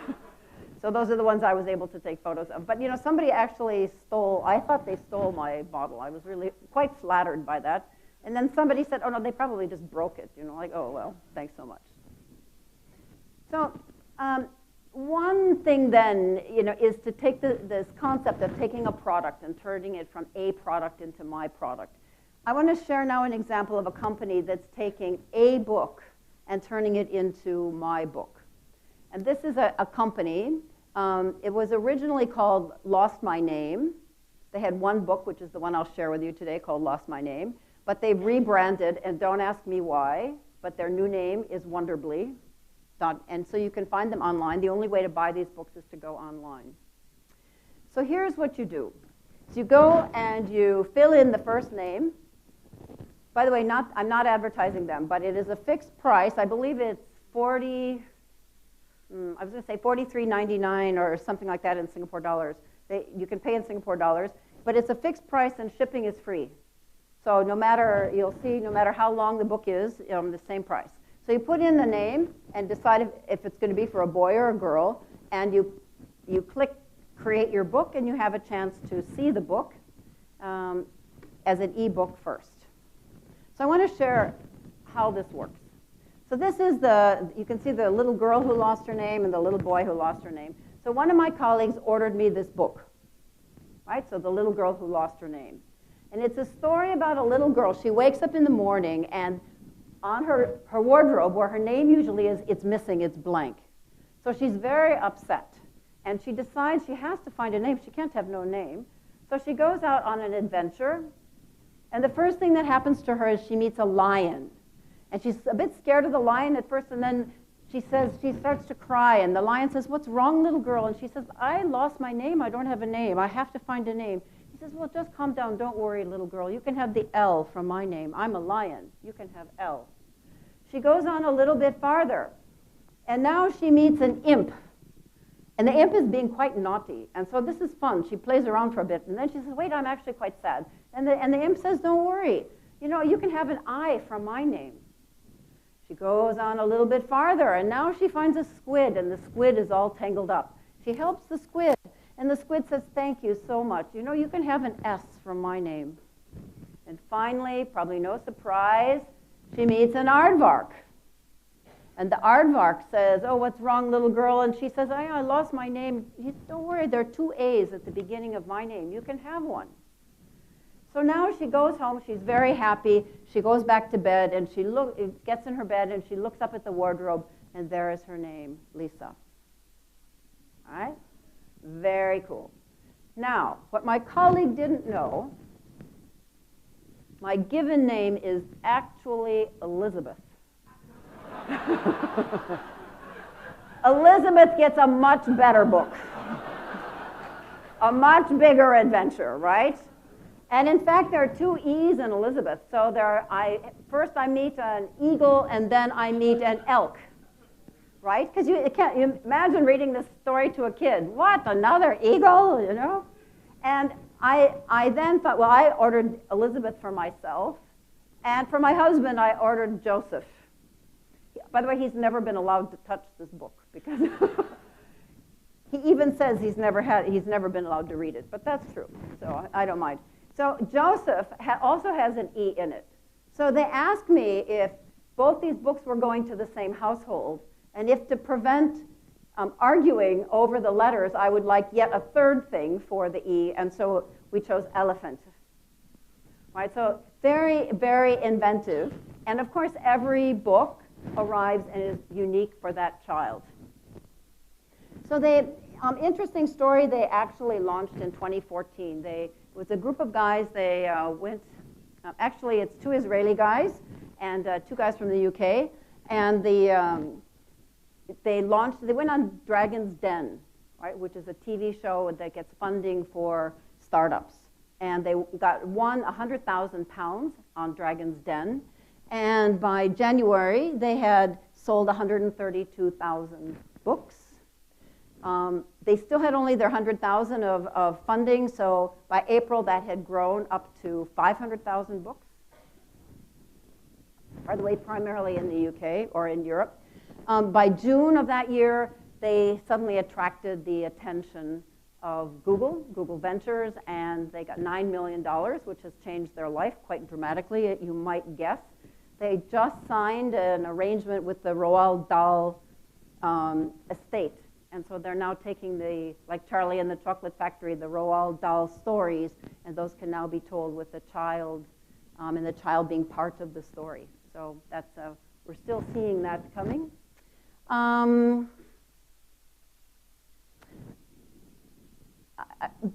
just mention here, they now have another book. We're not going to play the video because of timing. But they also now have a book called The Birthday Thief. And you give the child's birthday, and of course then it's a story about the birthday. And the birthday disappears, and of course there's a little adventure to get the birthday back. So think about this now. Think of the data that they're getting. Right? So they start out with just the name of the child, and they find out if these 2 children are in the same household, whatever. They're starting to build a profile.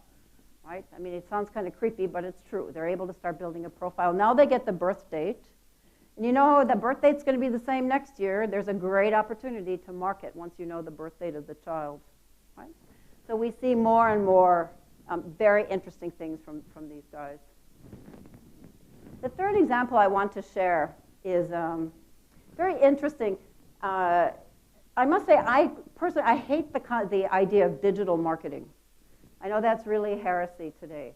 But I don't think there is marketing without digital marketing. So I think that all marketing has digital in it. If there's a company anywhere that thinks they don't have to take the internet and mobile into consideration, they probably are still somewhere in the last century. But anyway, so this is an interesting example. This is a company, a case study from a company called Keds Kids. And Keds are shoes, right? They're like rubber-soled, canvas-topped shoes. Right? You guys know Keds? You know, when I was a kid, we called them gym shoes. But, or tennis shoes. And I think we don't kind of have that concept anymore with Nike. And, we have so many different types of shoes these days. We don't really have the generic gym shoe anymore. But Keds has a line extension into kids' apparel, so a bit like Gap Kids might be. Right? And so what they would do is every year, 3-4 times, they'd send out a catalog to all, they had a loyalty program, so all the catalog would go out to all their members and show the new collection. And they came to their agency and said, it's really expensive to print and send out this catalog. So we actually have a new idea. Can you just send a postcard out to everybody and tell them to come into the store and pick up the catalog, that the new catalog is here and to come into the store? Well, thank goodness the agency said, this is the stupidest idea we've ever heard. Why is mom going to drive all the way down to the store to pick up a catalog? I mean, she has many other places to shop. Doesn't need to have Keds Kids. It's not like the only store anywhere around, right? So they said, why don't we think about this in a little bit of a different way? So they said, we'll start with a postcard. We don't have a problem with that. We'll start with a postcard. We'll send a postcard to everyone, but we're not going to tell them to come into the store and just pick up a catalog. We're going to ask them to go to our Facebook page and design the cover of the catalog. In fact, they can put their own kids' photos on the cover of the catalog. They will say which store they want to go into to pick it up. And their kids will be the stars. I mean, the inside of the catalog will be the same for everybody, but on the cover, it will have the kids' photos. So here's a little video that explains that. We created a campaign for a fashion brand for kids. We wanted to take their existing customers in the real world and we wanted to migrate them to the fan page of the brand. We created 15,000 catalogs of the new collection that every mother could get in the store that she chooses, but her kids will basically star on the cover of the catalog, and she will also write a personal message to them. So every mother, during the first launch of the new collection, came to the stores and she got the catalog with her kids. Okay, so you heard that he said 15,000 catalogs were actually printed with the kids' pictures on it.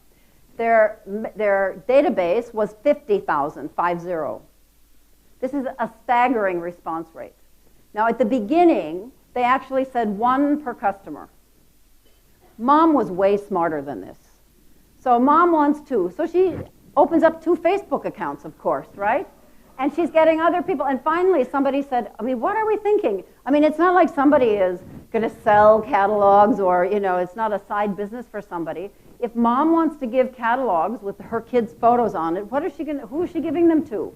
Grandmother number 1, grandmother number 2, favorite auntie, all people who might come in and actually buy gifts or product from Keds Kids. So interesting result. Number 1, instead of mailing out 50,000 catalogs, they mailed out 50,000 postcards. Then mom came into the store. By the way, I think it was over 99% redemption. I mean, mom is not going to have catalogs sitting there with her kids' photos on it and not pick it up. So they did actually ask for mailing address just in case, but they said there were no orphans. No children were left behind in the shop. And not only that, but they tracked the sale. And what they found was that when mom came in to pick up the catalog, she actually spent between $20 and $50 more than the average shopping basket transaction was in the store. So this was a huge, huge success. Obviously, the catalogs themselves, those with pictures on the cover, were a bit more expensive each, but they saved so much other money and made back the ROI on the result. So I just really want to wrap up because I think I have to be running nearly over time. This incredibly fast-changing world, and I think it's important that we not be afraid to seize the day and change the way we think, to think about engaging customers, using data in a responsible way to create these unique relevant experiences that actually change the way they think about us as a brand and even sometimes about themselves. I have to say the journey's not an easy one. We see companies very rarely is there one campaign that everybody says, wow, we discovered it. By the way, if there were one campaign answer and everybody just had to do that, none of us would need to study marketing. So fortunately, there's not just one answer for everyone. But I encourage all of you, have a passion for engaging customers, embracing the new world and doing things in new and different ways. Make sure that you're really courageous and committed to take that first step. It can be quite different for many companies to think in these new ways. And finally, keep the long-term view. Yes, you'll have some hiccups along the way. Sometimes short-term, sometimes it's a big success, sometimes it's not such a big success, but we need to be thinking about the long-term and stay in touch with how consumers are changing. 5 years ago, we had no idea we'd ever be standing up and talking about things like this, right? And this is where the world is. The world in 5 or 10 years is an unimaginable place, in my view. So I hate to end with Charles Darwin, because we probably should have started with him. But anyway, just remember, he says the survival of the fittest is not about being the strongest or about being the most intelligent. It's actually about being the ones that can adapt and respond to the changing environment around us. With that, I thank you all very much. Thank you, Lisa, for an exciting talk and the most interesting examples you have given. Our next speaker almost made it. He took 2 hours and 50 minutes to arrive this morning. Nothing to MRT. He flew all the way from Thailand, more than 1,600 kilometers away to speak today. He is the CEO of Brandy & Corporation, a brand centralization company, which basically is a brand consulting firm. He also passes on his knowledge about brand centralization through a successful Facebook page called Brandis, followed by more than 100,000 fans under the idea of being a brand builder.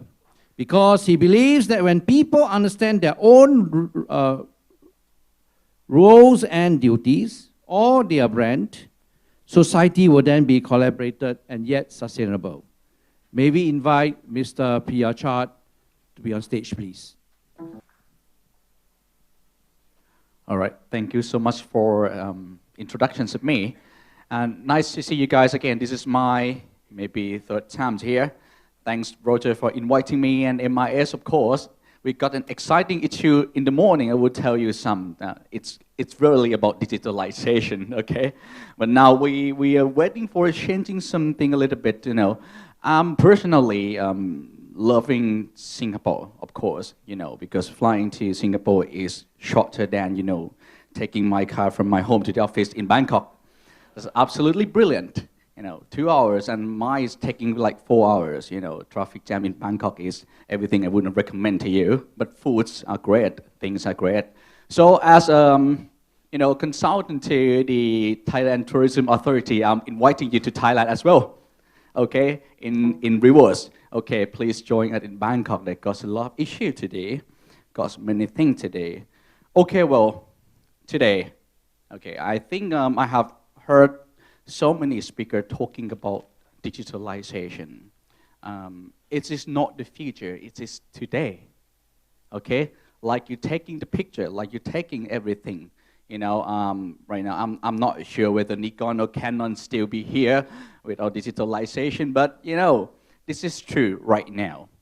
So the way we engage is quite different. I mean, in terms of knowledge, in terms of practice, is totally changing.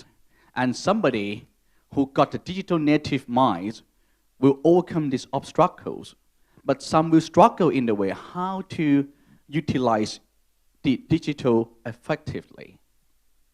So let's introduce myself more again, just in case I think not many people know me in person. Okay, so I'm working with Brandy Corporation. We believe in brand centralization. We not believe in building only brand image or even, design the logo. We believe in terms of brand-centric transformation. Every single thing in your company should be driven by the brand, where the value associated. So people in your team should engage to the brand to know what they try to achieved by the purpose, not the money they get paid. You know, things to deliver to the customers, not only to satisfy them, but having some good impact to the community surrounding to them. So that is me and my company working on that. And the second, as they told you before, I have a page, Facebook. Everybody got a Facebook, of course, called Brandist. Brandist is a term, you know, means brand builder. Clearly, I think today we're talking about marketing, absolutely, but building a brand is somewhat believing in your potential, believing in individual. So everybody here as a brand, I know the next topic will mention about personal branding. I wouldn't go in details, but you guys are brand. So when it becomes a brand, you know exactly what you do. You know your responsibility. You know that you need to release your potential to finish things not only from the task, but to achieve the purpose. So if every single unit in the society understand this knowledge, we will have a happy society, happy family, and even happy world, of course. No need to ask for sustainability because you will care on what you're going to do and impacts you're going to have, and then, you know, you will change your behavior. And the last one that might be the things that brought me here is I wrote the book called Branding 4.0, and this book has been published in English, Thai, in Vietnamese, and going to be in Korea very soon. I'm going to have a speech on Korea tomorrow. Very busy week. All right, this is all about me. So this is all about me and Roger, and our beloved Professor Philip Kotler, and you know, please necklace his beautiful girls that way.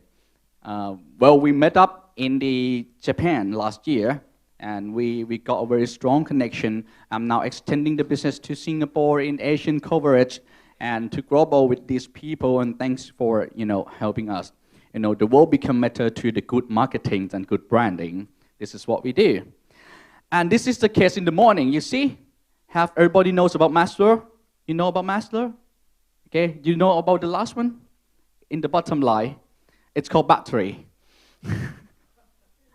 You know, it's redefined Maslow. It is true. In my book, I'm talking about the self-actualization, but indeed this one is damn right. Because I came here without the power adapter. So this morning was so busy with the Apple C port, you know. Apple make us confusing in life, you know. They got a little one port, but they need multiple ports to access, you know. This is quite true. Without power, you know, I'm sacrificing myself, you know, I haven't eaten anything in the morning, you know, so food and safety is, you know, above this. So battery is everything right now. Without battery, your life will be, you know, struggle. So, just in case, prepare your mobile phone, prepare your adapter, so that it wouldn't bother your life. You can go to your self-actualization with the battery, okay? That's history in the morning, and thank you for the MIS staff. They are so helpful. You work hard to me and the team. So this is, in fact, it is an evidence that really tells you that we are already in the digital age. And in the digital age, you are surrounded by this. I call this digital mobile devices, including, okay, your mobile phone, your wristband, your headphone, your Bluetooth equipment, so many, lots of things. You know, in prediction from the WEF, 2020, you're gonna have these kinds of digital equipment for person, more than 7 equipments. Right now, how many people have more than 2? 2, okay. See, somebody wasn't raising your hand, but you're taking a photo with 2 mobile phones, okay? Well, it's clear, it's a fact. So this is a tool that changes the way we engage, because it's really helping you to easily connect to each other. With this tool, distance is meaningless. You can connect to the people in the US, you can connect to the people in Thailand. It seems like I am in Pattaya. You know Pattaya? I can talk to my families, I can talk to my friends. You know, I wasn't feel like I'm in Singapore. Because this, you know, helping us to reduce the gap, helping us to have more connected. And this is true.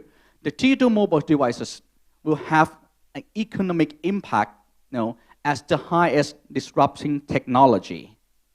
And you can see that the desire to connect to the internet anywhere is the strongest drive in terms of technology. The economic impact is the highest. The other technology will be down, as you can see. This is right now happening, okay? And the way the brand engaged to the customers before is quite different. If you want to reach 1 million people, you may create the advertisings, pay the money for airtime, and then you get to reach 1 million people. 100,000 people may be using the newspapers. Easy, okay? You just publish some ads. Okay, less than that, you might having a spot on the radio.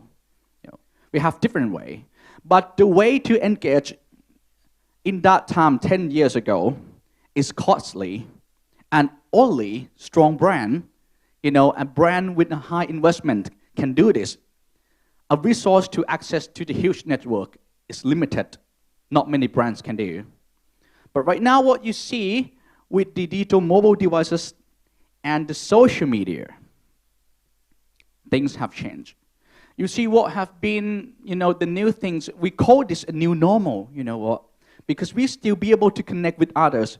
But the way to connect is sometimes, it's for free. To reach 1 million people is for free. And it could be done over the night.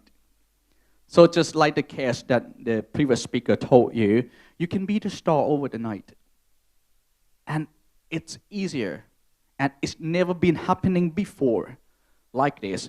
So right now, from limited opportunity, become an opportunity for everyone. You all here will be able to do this, without any investment. So this is true at the present. The digitalization changed the way we connect.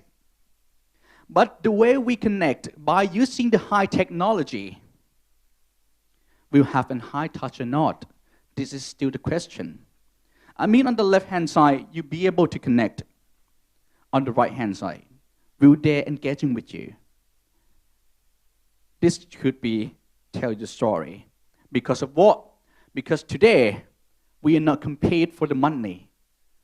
Money is one thing, but right now we compete for the time. The application in your mobile phones, everything that you download, the way you engage on the internet, every single brand try to have more time from you. If they can have you more times, they can ensure that you will pay the money for them sooner or later.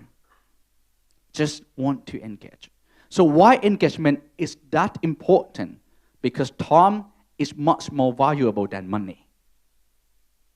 That's true, but time is like eating. We wouldn't pay attention on the time until we don't have time. That's true. All right, we compete for the time, but competing for the time wasn't that easy. 4 billion people access to the internet, but they clearly state that the internet is not the world that they allow brands to easily or always communicating with them. See, there is stats. I wouldn't go, figure by figure, but you can see that they got the stat that show you that they try to preventing the brands or advertising to get involvement in their life. And if you look on the right-hand side here, it's about the brand perception level index, changing from, stranger to become your brand advocator, to become a brand ambassador. You would see that there is something confusing here. Okay, people spend, much time on social media, 2 hours a day. But when they want to engage with the brand, they not go to the brand page. They talk with their friends about your brand. Okay, see? When they want to associate with your brand, the first thing is not look at the product and service you provide, but look at the shared values that you have in common with them. You can call that relevancy, as the previous speaker said. And then when you make consideration, okay, They're happy. They're happy with your brands. Okay, if they have a share value with your brand and they want to make a consideration whenever they want the product and service, they will go to the brand that have a connecting there with stories or content or something they have known before. Okay. To be honest, saying that they're gonna have a connection with the brand that they're familiar, not the stranger. And when it comes to decision, this is, humiliating because they touch and they believe in somebody. They have no idea who they are before. They look at the online reviews. They look at the stat on the internet. They believe in that way. But you know what? One person who loves your product and service will tell 9 persons to buy your product and service as well. Okay, sometimes it might not be easy, it might be difficult because only 25% actually doing that way. But at the end, you know what? You can listen about the brand from your friends, not because of the brand. Why this could happening right now? You see, we have a strong connectivity. Brand will be able to access to customer life 24 hours. But why? It is so damn hard. Because the digital world is not the world that built up for the brand and customer. It's the world between customers and consumers. They're talking to each other. They just don't have this world because they want brand to access their life, but they have this world to talk to each other. So the relation has been shifted, because of the roles of the brand shifted. The relation has been shifted as well. This is the conclusion based on my book, Branding 4.0, and you see the flip point that people look at the experience rather than product and service. You see the role shift. If you are in the company have to look at yourself as a brand and think about yourself as a brand. And you see from customers, they're not just customer anymore. Because of the technology foundation, because of the opportunity that's open for everyone, they start to doing something to earn the money. They become a little entrepreneur. They start selling something online. They start doing some kinds of business that would be, concurrently with the, employment, concurrently with other jobs, but they do, From stakeholders, 10 years ago, we were talking about shareholders. We're talking about people who give you money and you need to, giving them back in dividends. But right now, you look at the stakeholders. They all matter to your company because they are influencer. If you did wrong to them, they will just publish to the internet and see what will be the feedback. And preventive is much better than let the situation happen and you take responsibility. The customers, of course, right now, you want customers, but you just don't want only customers. You want that customer to be your brand advocate, to talk something about your brand because their voices are much more effective compared to the voice from the brand. You see the consumer-generated content from the previous practice is quite obvious to say that this is true. And employees, right now, employees become brand ambassador, become somebody who talking about your brand, who engage others with your brand, who really defend the brand when it comes to the troubles, when it comes to the hard situations. That is quite true. And role shift lead to the relationship that rather than looking yourself as a seller and people, a consumer as a buyer, you need to be friends with them. We will go more in details about this. A competitor. Is that true? Do we still have a competition? Well, there is a competition out there, absolutely. If you're talking only one dimension about profitability. But indeed, the world is in need of collaboration. Because if you look at the same industry, and you look beyond the same industry, you see the higher purpose, and you see what? You are in the same industry. Sometimes, here we have digital agency might be. As a competitor, of course, when it comes to clients and service. But for the whole digital industry, you need to educate more people to understand what is exactly a digitalization. If people more educated, they easily adopt what you say and, at the end, become your clients. And the social values. We're talking about CSR 10 years ago. We're talking about if you are profitable this year and you have that small amount of money, doing something for CSR. Donation, doing something that will return in a good brand image. But today, the social values wasn't enough.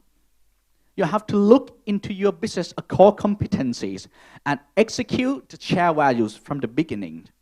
It means you should have the ability to run your business concurrently with doing something good for the society as well. Because it lasts long. And it will eventually become a sustainability, both for your company and society.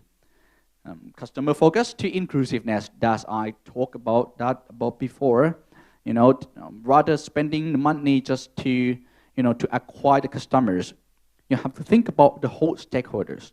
You have to think about the people in the community. You have to see their good life. You have to see whatever it takes, because digitalization help them to have more information, help them to be more engaged. Once they be more engaged, they will ask for more. Sometimes it's easy because they ask from your brand. Sometimes it's not easy because they ask publicly. And that will hurt you at the end. So far, so good. This is 4.0 summary. And to show you that the high technology or digitalization somehow doesn't automatically allow you to have high touch. If you want to engage people more, if you want to have them with you as your brand community, what you need to understand these two touches. The first touch is touch their eyes. The second touch is touch their mind. Touch their eyes clearly. You have 24 hours to access to consumer lifestyle. But think about this. How many people in here having more than 1,000 friends in Facebook? More than 1,000 friends. Okay, 500 friends. Okay, well, I guess I should say that you don't have to raise your hands and then get the answer. All right, so I assume that everybody play on Facebook and got so many friends on Facebook.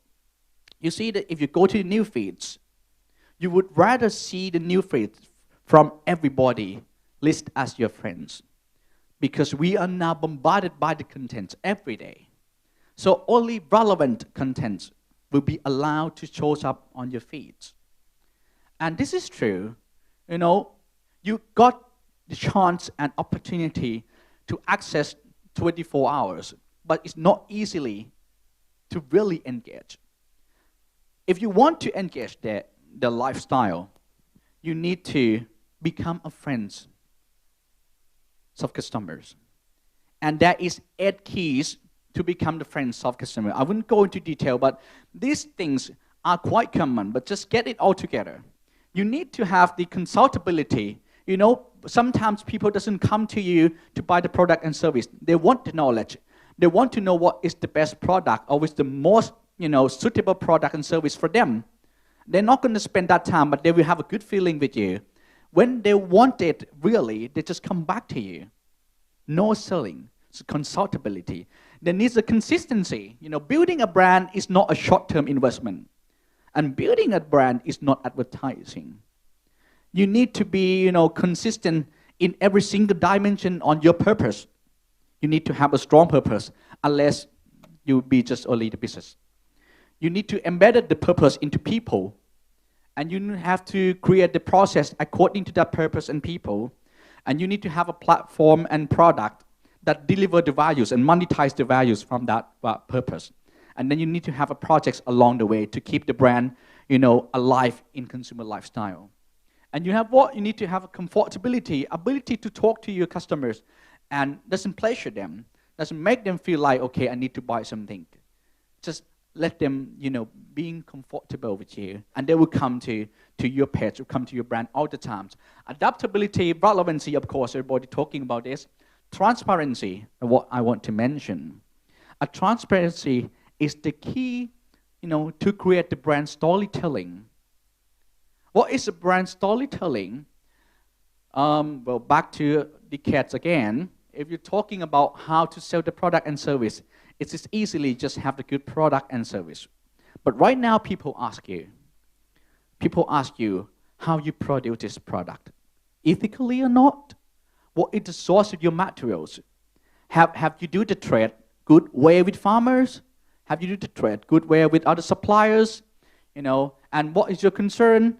Does your process create some, negative impact to environment? They don't take it when they're going to buy your product, but they will absorb it about your story all the time. And when they have a strong, good feeling enough to you, there will be a brand, not a product. So they're purchasing your brand, not because of product. Just like that.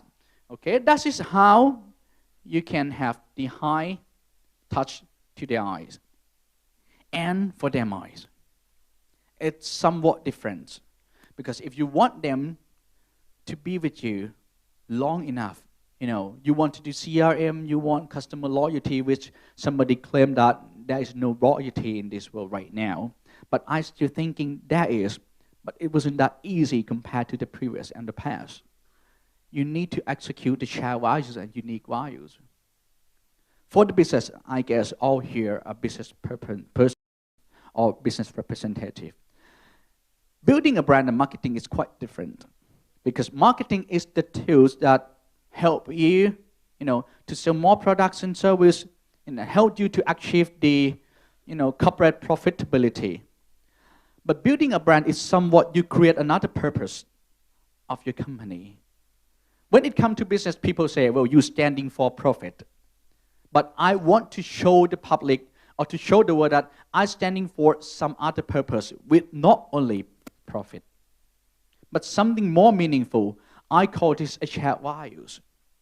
And only shared value wasn't enough. You need a unique values to monetize that value and become, a business achievement. And you could understand this model clearly when it comes to startups and, digital entrepreneur business. They're creating the value first. They're talking about how their business can do a betterment for society, for people, how they resolve the existing problems smartly and, in more effective ways. And then if people agree with that values, they start to think about business model, how to monetize those values, how to make the money from those values. And this is true in the sense of examples today, and it will become more intense tomorrow and next tomorrow. And this is how I suggest that in digitalization, engaging people is not automatically obtained. You need to understand how to touch their eyes and how to touch their minds. And finally, the goal is clearly. If you look at the Maslow hierarchy, you would see that everybody tries to seek for the self-actualization, and no matter what self-actualization is, they want a good life. Everybody wants a good life.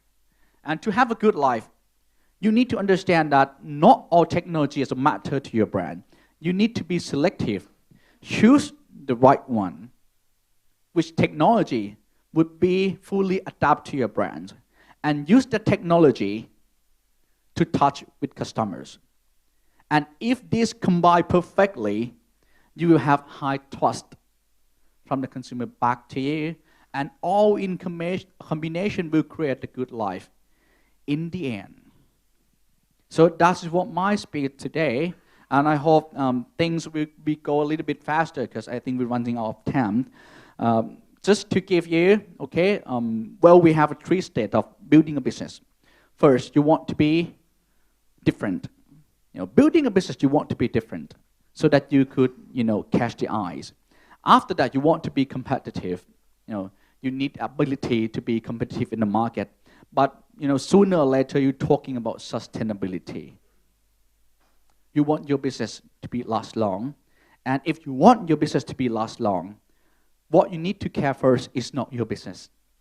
You need to create the last long ecosystem. And that ecosystem, because of your effort, will help you become a sustainable brand and business. Thank you for having me today. Have a good time. Yeah.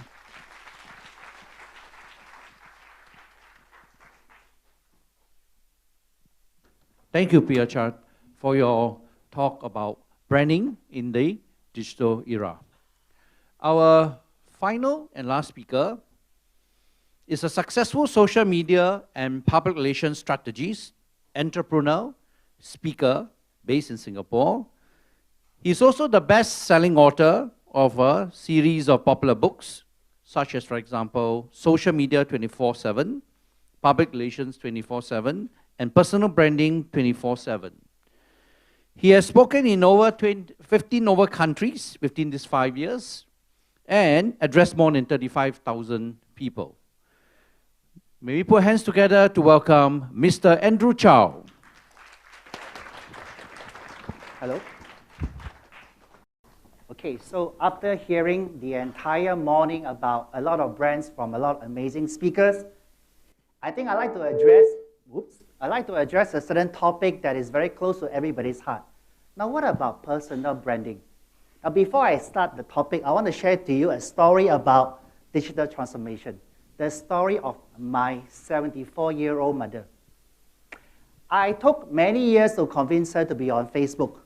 Finally, she's on Facebook.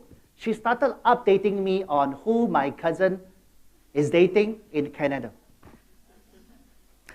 And in the last 6 months, she asked me, son, teach me how to set up a PayPal. I said, why do you need a PayPal for? Oh, I want to try your e-commerce.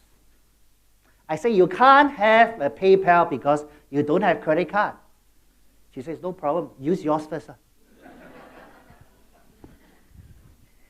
Digital transformation sometimes will bring us surprises. But most importantly, I think for personal brand, there is a story. There is a story that all of us today in this room have, and I think the world deserves to hear from us. So I just want to share something very quickly about myself. You can check me out on LinkedIn. You can add me, please. I'm available on almost every platform, including Snapchat, One ID. I have written a few books you can also buy from Amazon. I'm not going to promote it today. These are some of the domains that I'm very specialized in, and I love to talk about that. Now, this is a slide I want to spend some time.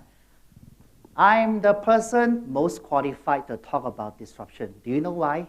Because I self-disrupted myself a few times in my life. Really, the best way to prepare for disruption is to self-disrupt.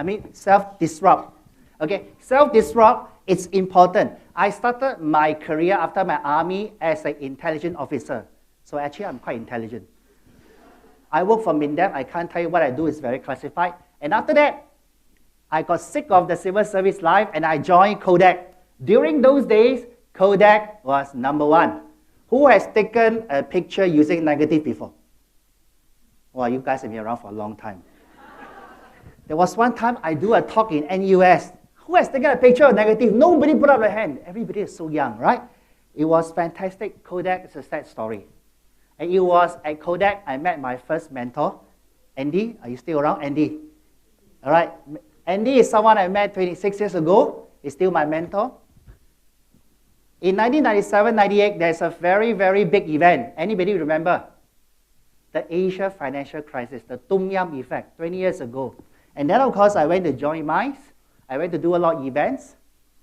And then in 2005, I self-disrupt again. I went to become a matchmaker. Yeah, you heard me correctly. I was the only guy doing matchmaking.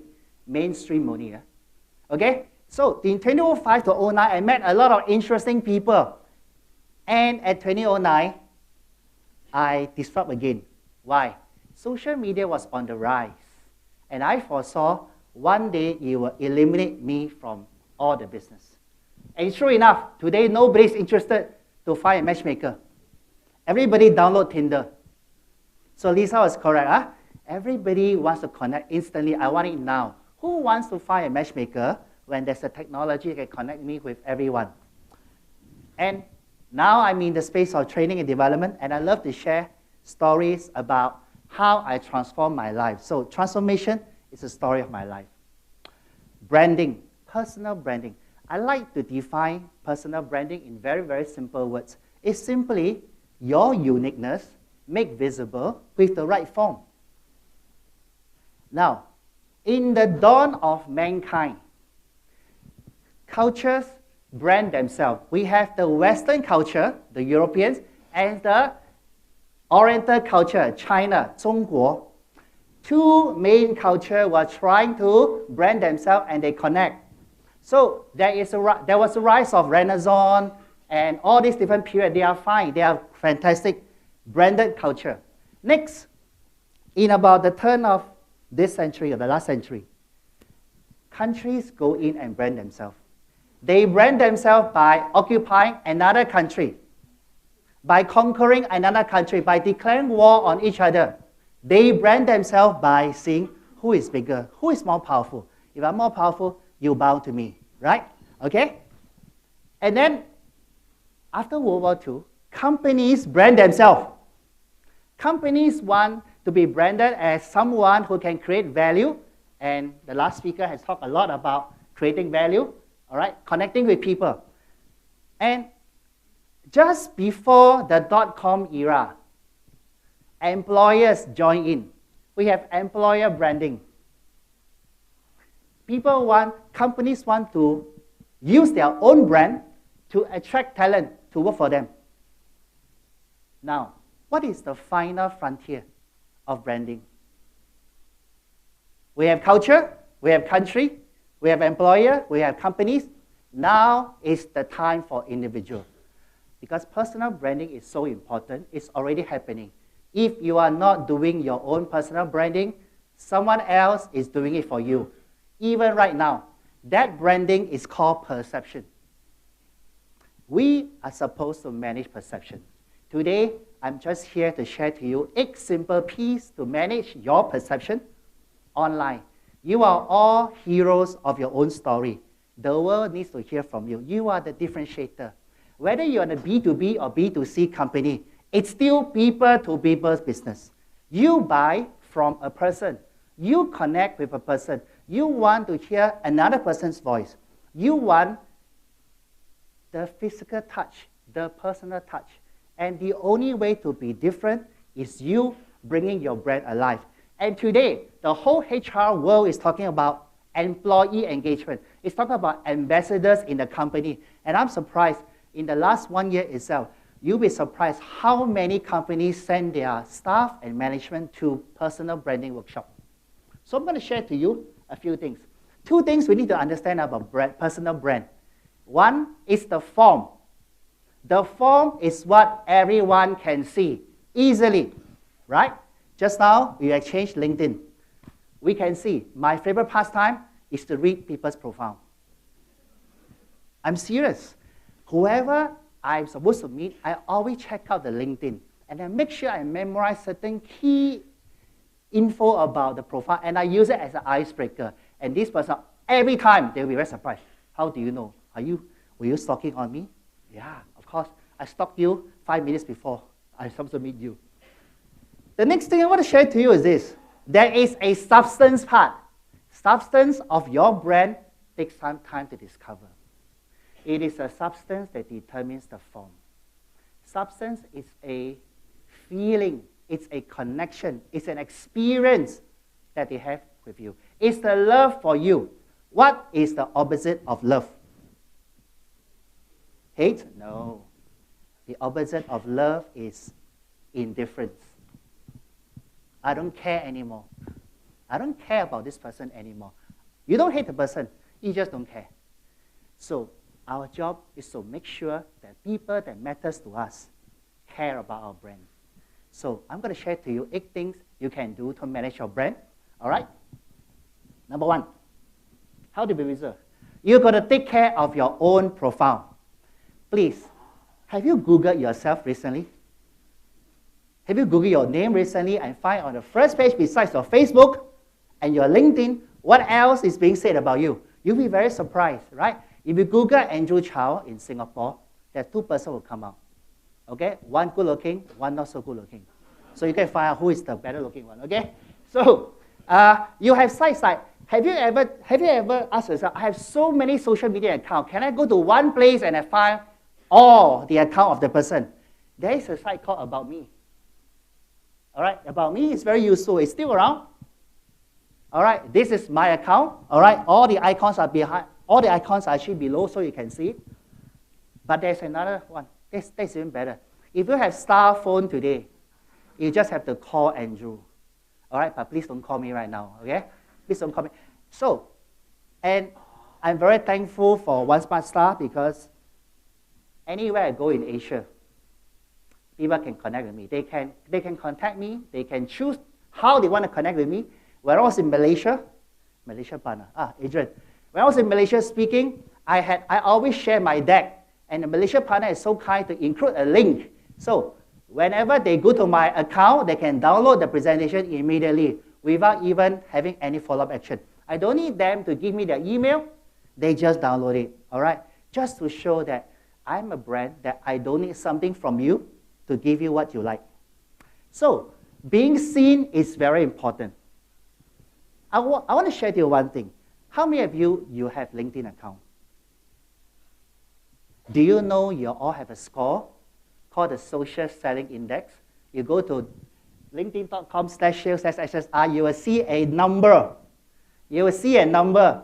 You will see a number, and then you will see 4 different criteria of that number.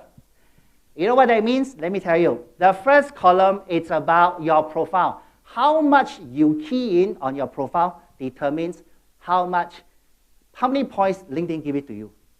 Do you want to know whenever something is being searched, how does LinkedIn decide who comes first and who goes last?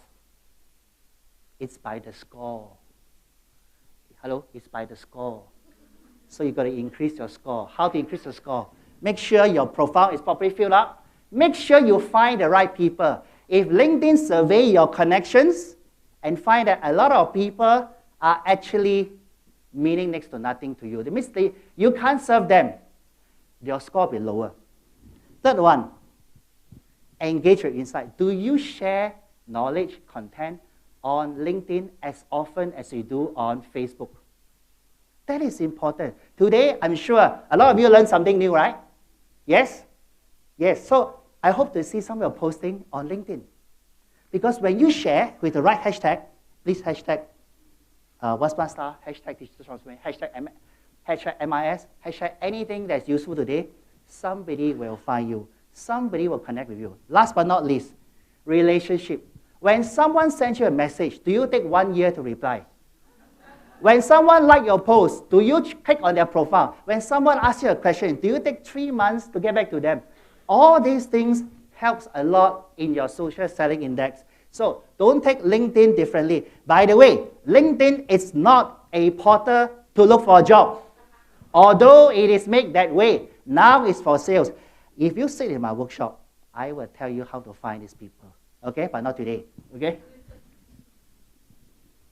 Number 2, the second P. First was profile. Number 2, manage people and info.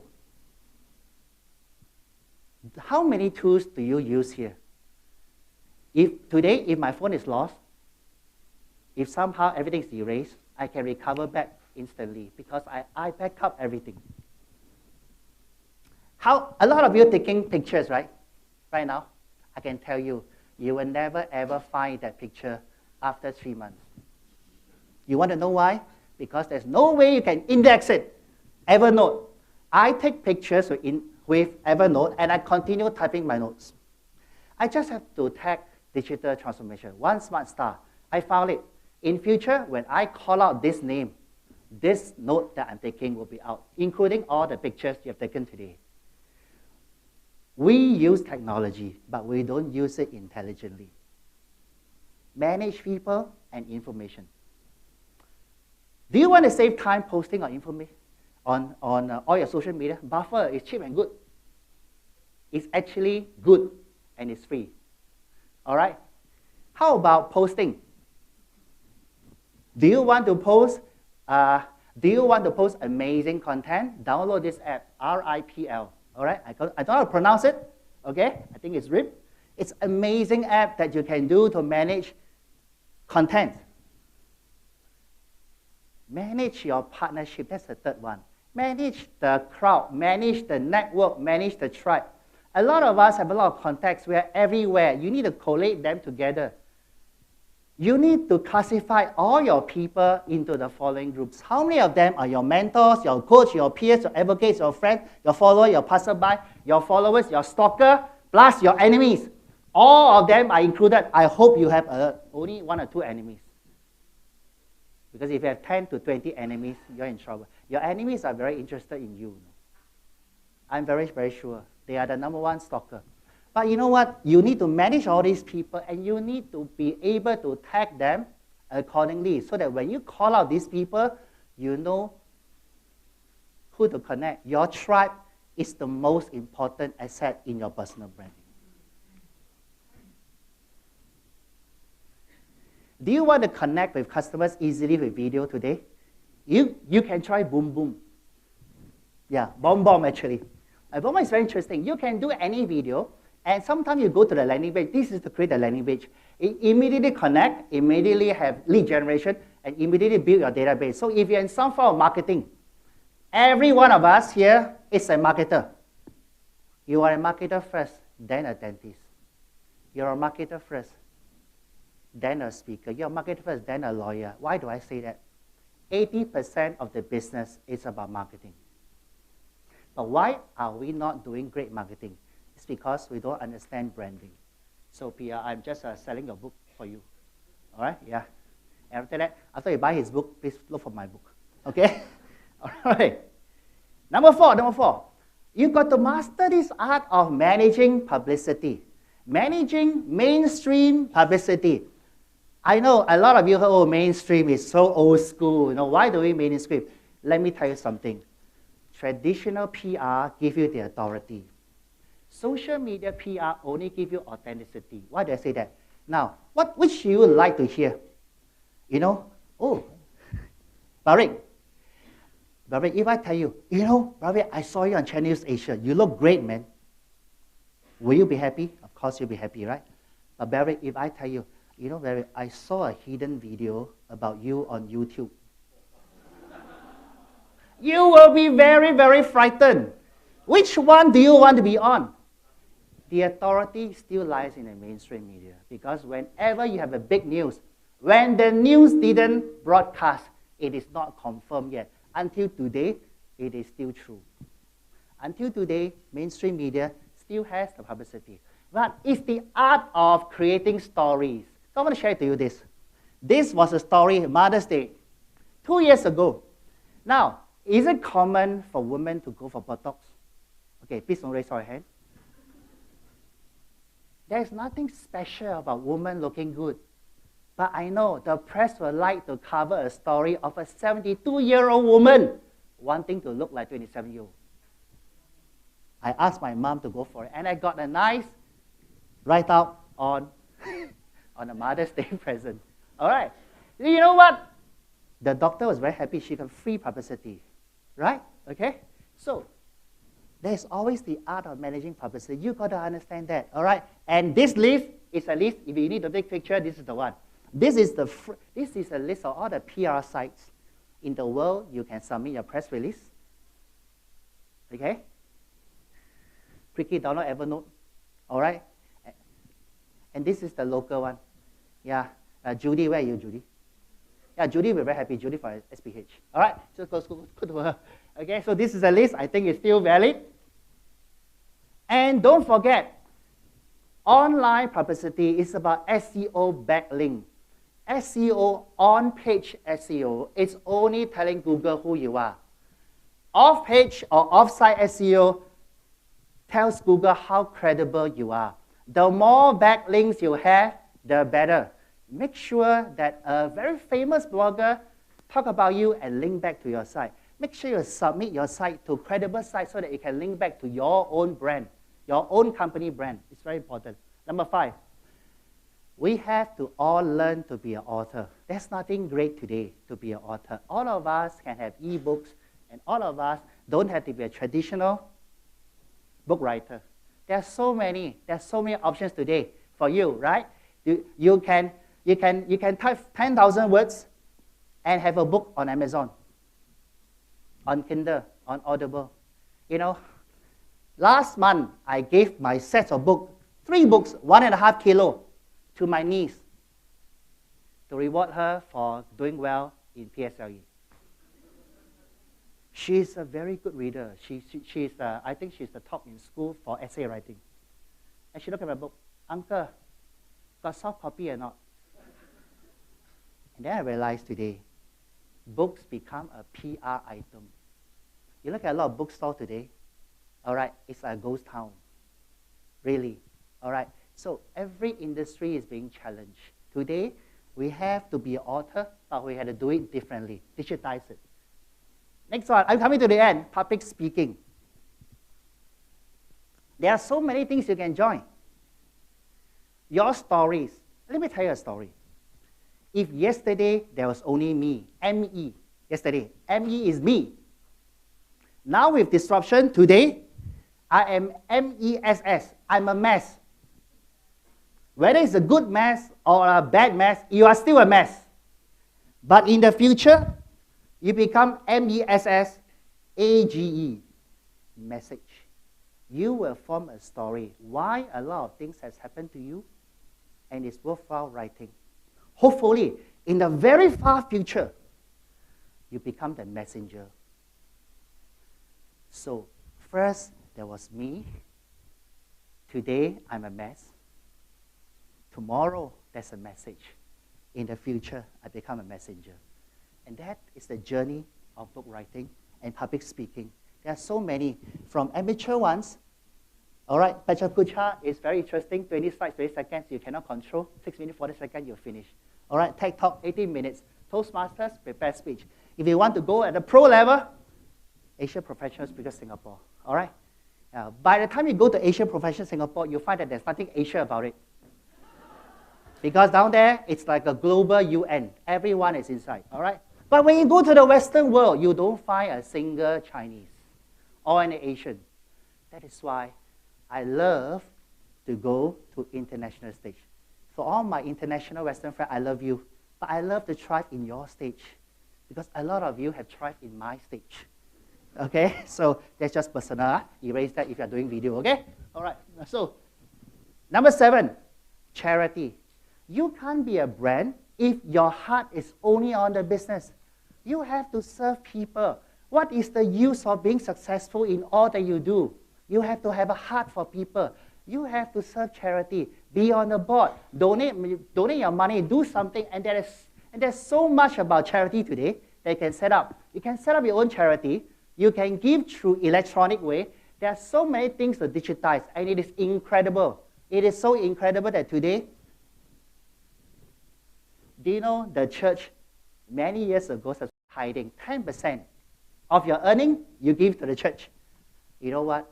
A lot of organizations are copying that because it works. The key to unlock abundance is to sacrifice the top 10% of everything you have. During the old days, the farmer has to sacrifice the best 10% of the harvest. You know, for farmers to take the best 10% of the seeds and burn it away, it's a waste because that is used to plant the next batch of crops. That shows that sacrifice temporarily unlocks abundance in the future. The last P I want to share to you is this. You have to determine your own price. If you are in business today, you don't have a boss to give you a pat on the back. Well done. You have to find your own recognition. There are so many ways to be recognized. This is the global one. And of course, this is the local one. All right? So there are a lot of personal brands that are going to be acknowledged tonight. So if you're a winner tonight and you're receiving an award, can I just invite you to stand where you are? Yeah, okay. They are too shy to stand. So next time if I say stand, you must stand because it's personal brand. Okay? So anyway, let's give that a round of applause. If you would like to have an assessment of your personal brand for the form against the 8P that I talked about, scan the QR code. Don't take a picture. Please take action. Don't take picture, take action. Scan this code, take that test. I won't spam you. I will submit a report to your email. And last but not least, please call Andrew. star 263739. You will get me. Don't call me, just send me an email. I love to connect. Thanks for being here, and have a great day. Thank you, Andrew Chow, for his very exciting personal branding advice. And speaking about the first area he was talking about, doing a profile, I did a search on Google about myself. I didn't know I was very famous, actually. The only disappointment was, my name is Mickey He, I found Mickey Mouse. All right. Next, we will have a short plenary session with Mr. Roger Wang, the President of Marketing Singapore, being the moderator. And may I invite the earlier speakers to be on stage to share their experience as well, including Mr. Kerry Wee. Please come on stage as well. Okay, I'm going to take on the mic. So Kerry, please up on stage. And of course, David and Professor Ang. Yep, it's just a quick one. And Priya, please. And of course, our favorite Andrew. Come. Okay, those that are leaving right now, lunch is waiting outside for you, yeah? So you leave too early, you may not be in time for lunch anyway. Come, take a seat. Okay, I promise a very quick one. I know it's lunchtime, so I was told that to do this very quickly. But anyway, thanks to all the speakers, and including our friends, Kerry, from One Smart Star. Now today we hear very interesting topics about digital transformation and digitalization itself. Now, before I open up the questions to the floor, I just have one question for each and every speaker. Perhaps you want to take turn to answer to this itself. Now, we've seen a lot of rejections, about digitalizing, even on a personal side, from a company's point of view also. So, as a subject expert matters in this area of digitalization, what would be your advice for someone who wants to switch from traditional approach to digital? Because this is about digital transformation, isn't it? So how can you do it, or how should you do it? And if you were to miss the boat, what will happen? Probably starting from Priya. Okay, it's quite tough question. Take just 1 minute, okay? I think for me, digitalization is about understanding yourselves and understand how to connect with others. So people always looking at how to connect with others. People spend less time understanding yourselves, understanding your values. It's just a value system, it's not just single values. So try to bring it inside out. Try to understand how valued you are, and please be proud of who you are. Even your company, every single brand has a story, has what you have achieved in the past and present, and of course in the future, what you're going to do for yourself, for the people surrounding you, for the society, and wrap it up, brief it up, and then try to find a way to connect with the customer out there. Please understand the customer journey, and everything will be fine with the digitalization. Yeah. Okay, there's a soundbite here, I guess. I would say that if you are coming from traditional marketing, I think you're in a very good position. You should maintain all your values. The one thing that I think that digital can offer a lot, which the traditional cannot, is analysis, measurement, counts. You should be asking all, and I mean all the hard questions regarding analysis and counts. Count all the responses, measure how people react, they respond, what do they do. These are things not available in traditional mode, but it can be done online. And I think you should take serious advantage of that and ask really critical questions of your group of people there. I will say from our experience, the difference between the traditional marketing and the digital marketing. Before, when we used to do business, we were concerned with the professional people, talking with the people dealing with the billboard, with the newspaper writing. Today, it is very important to understand every single person, he has something to say. We can learn from him. He's participate in the digital marketing. So we learn about it a lot, and all the time we try to get group of people to ask them what is the reaction and to learn from them, because everybody is post on Facebook. Andrew Chai says he's doing in LinkedIn. You think it's for job, but no, this is a marketing platform. So you need to listen from everybody, from the individual, from the youngest people to older people to learn a lot and to know how to modernize your businesses? Well, you have heard from my co-founder on the engine technology. I think in Asia perspective, or rather in Singapore, it's about implementation. You have heard, you hear a lot of things. I guess the stuff is about how you're going to embark and implement those technology and knowledge that you acquire.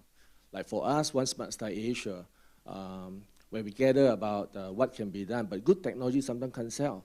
You need to have good strategic partners. For example, today, with MIS, we plan to have an acknowledgement, MOUs, strategic alliances, and then with QBE Singapore, we have a partnership with QBE.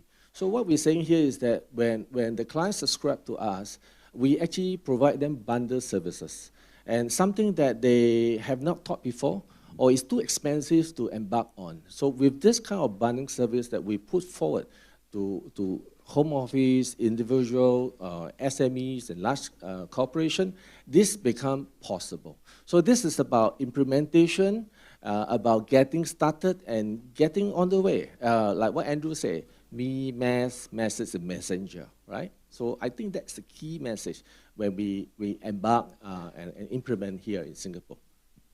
Okay, I think I have the mic. Okay, mine is very simple. It's not a technology, it's not a digital technology. It is managing the effects of technology. Because most of the time, it's easy to learn something new as a skill, as a knowledge. But to convert that into an attitude, it's very, very challenging. I like to share 3 V's with you. You've got to manage these 3 V's with digital transformation. The first V is volume. You've got to handle the volume of data coming in. Number 2, handle the velocity, the speed of info coming to you. Number 3, you need to handle the variety. Because info are coming from everywhere, in all shapes and sizes, in different form. You've got to manage all this. And with transformation, you have more power. The crux is how to use that power to convert info into intelligence. I think that is the crux of the whole matter here. Okay, so I take it from the insights, just to summarize that.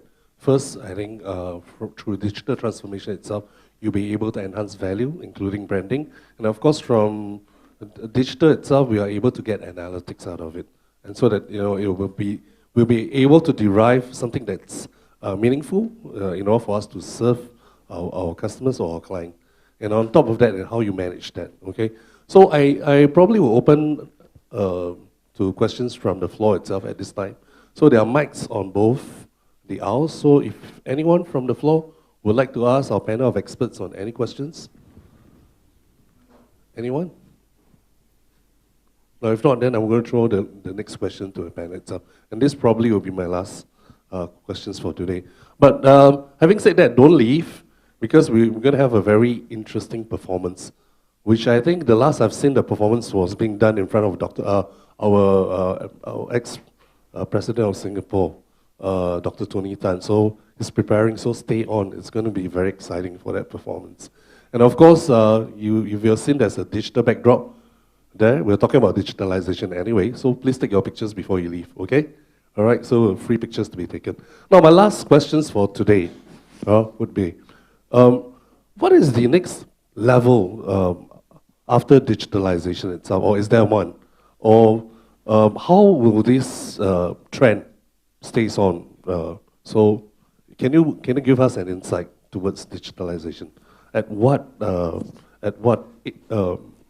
perhaps in future itself, what comes after digitalization itself?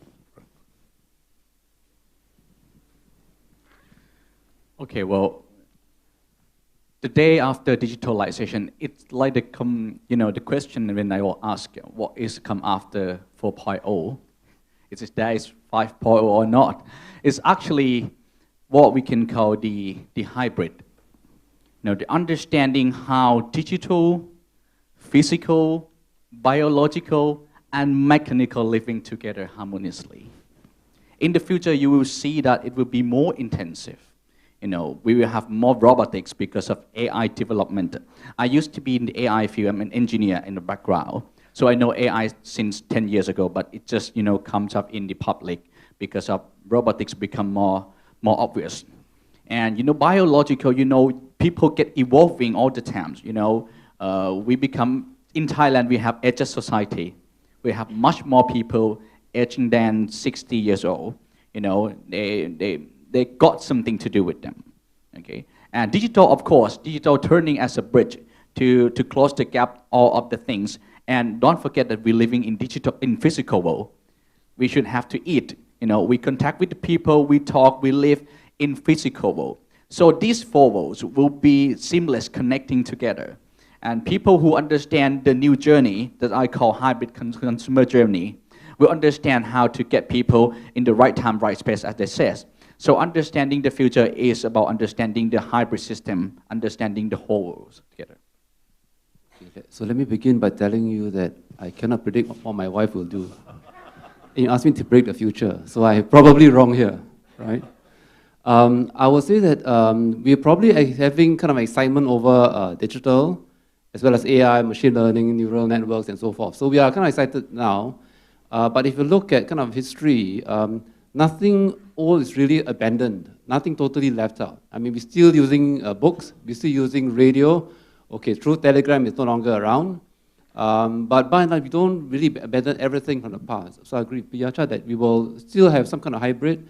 We are probably in a Simon stage, and we might probably shift back so that we are a little bit more using sort of traditional, whatever's been there before.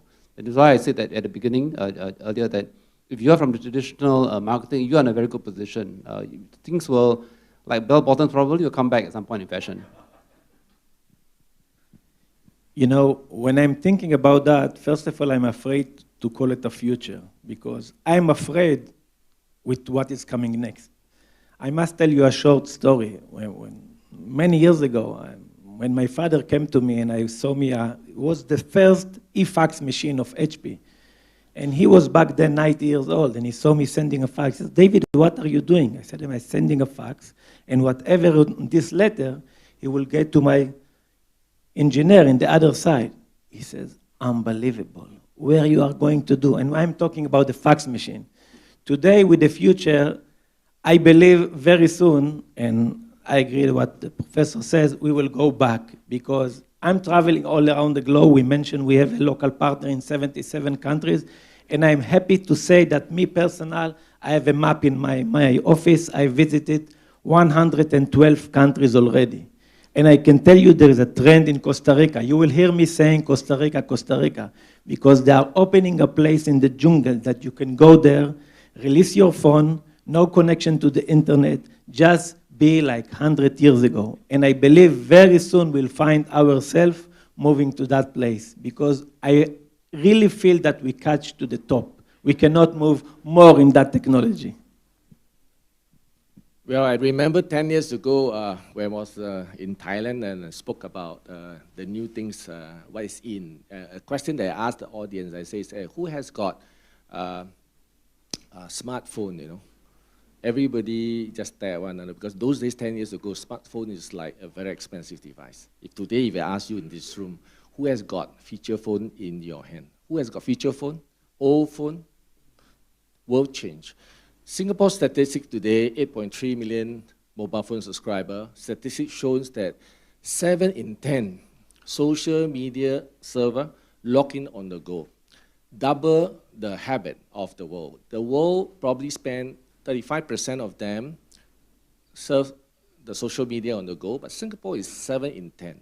So I'm quite sure in 2020, the number of mobile phone subscribers probably exceed beyond 5 billion. So what does it mean? It means that we have to be in that space commercially to make it viable, feasible, for us to be in there. If we are not in that space because of some unique reasons, then we probably somehow stay on in a mess all the time. Okay? I think what comes after digital transformation is digital internalization.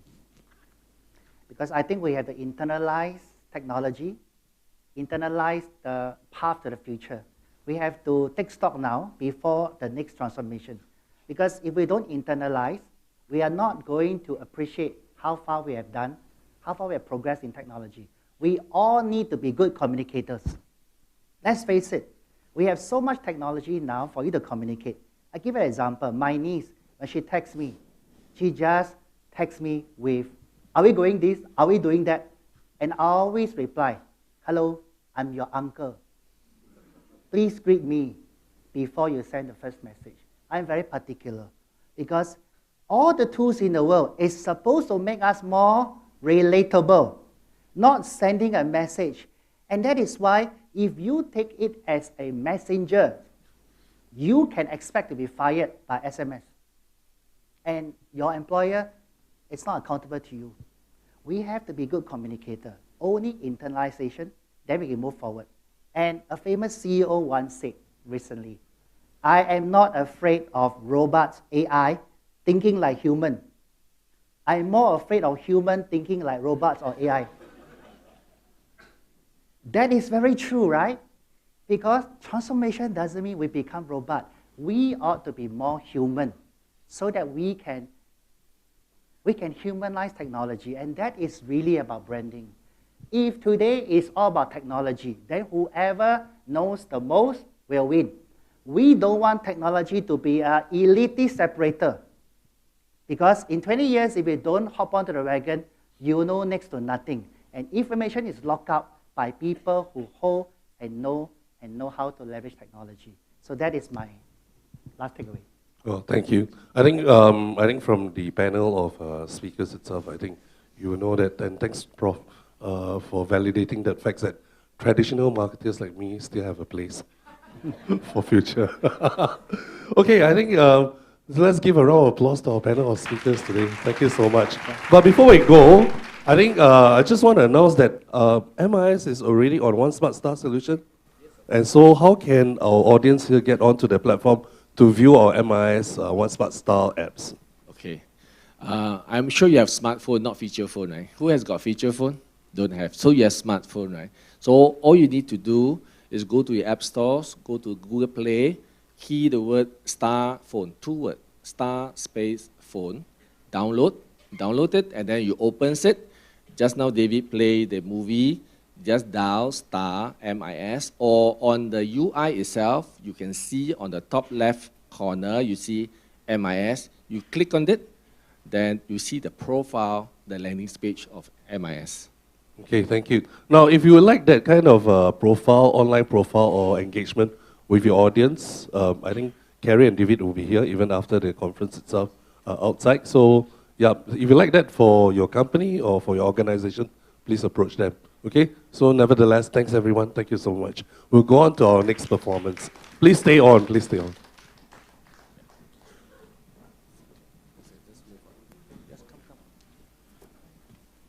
Thank you, panel speakers. Please be seated. We will move on with the signing of the Memorandum of Understanding. The Marketing Institute of Singapore seeks to ride this digital transformation wave so as to enhance its appeal to all businesses today, especially SMEs. This is where One Smart Star comes into the picture as an option for businesses.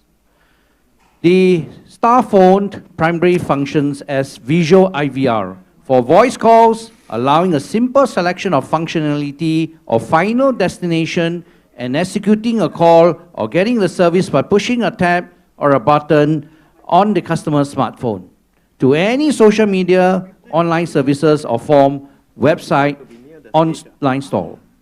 The signing of the Memorandum of Understanding with One Smart Star Asia marks the strategic alliance between MIS and One Smart Asia today, 4th December 2017. Now may I invite Mr. Roger Wang, President of MIS, and Mr. Kerry Wee, President of One Smart Star Asia Private Limited, to be on stage, please. And the witness, co-founder, Mr. David, as well as QBE Singapore, to be on stage, please. The back, you've got VJ table.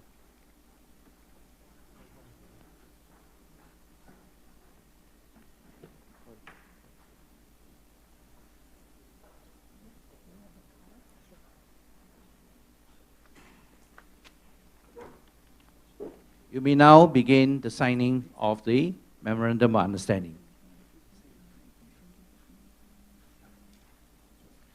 The exchange of the documents, please.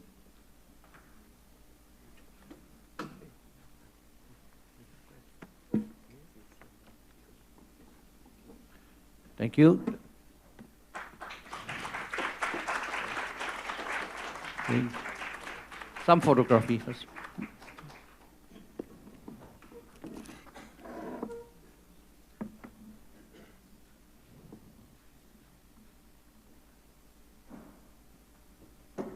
All right, thank you very much.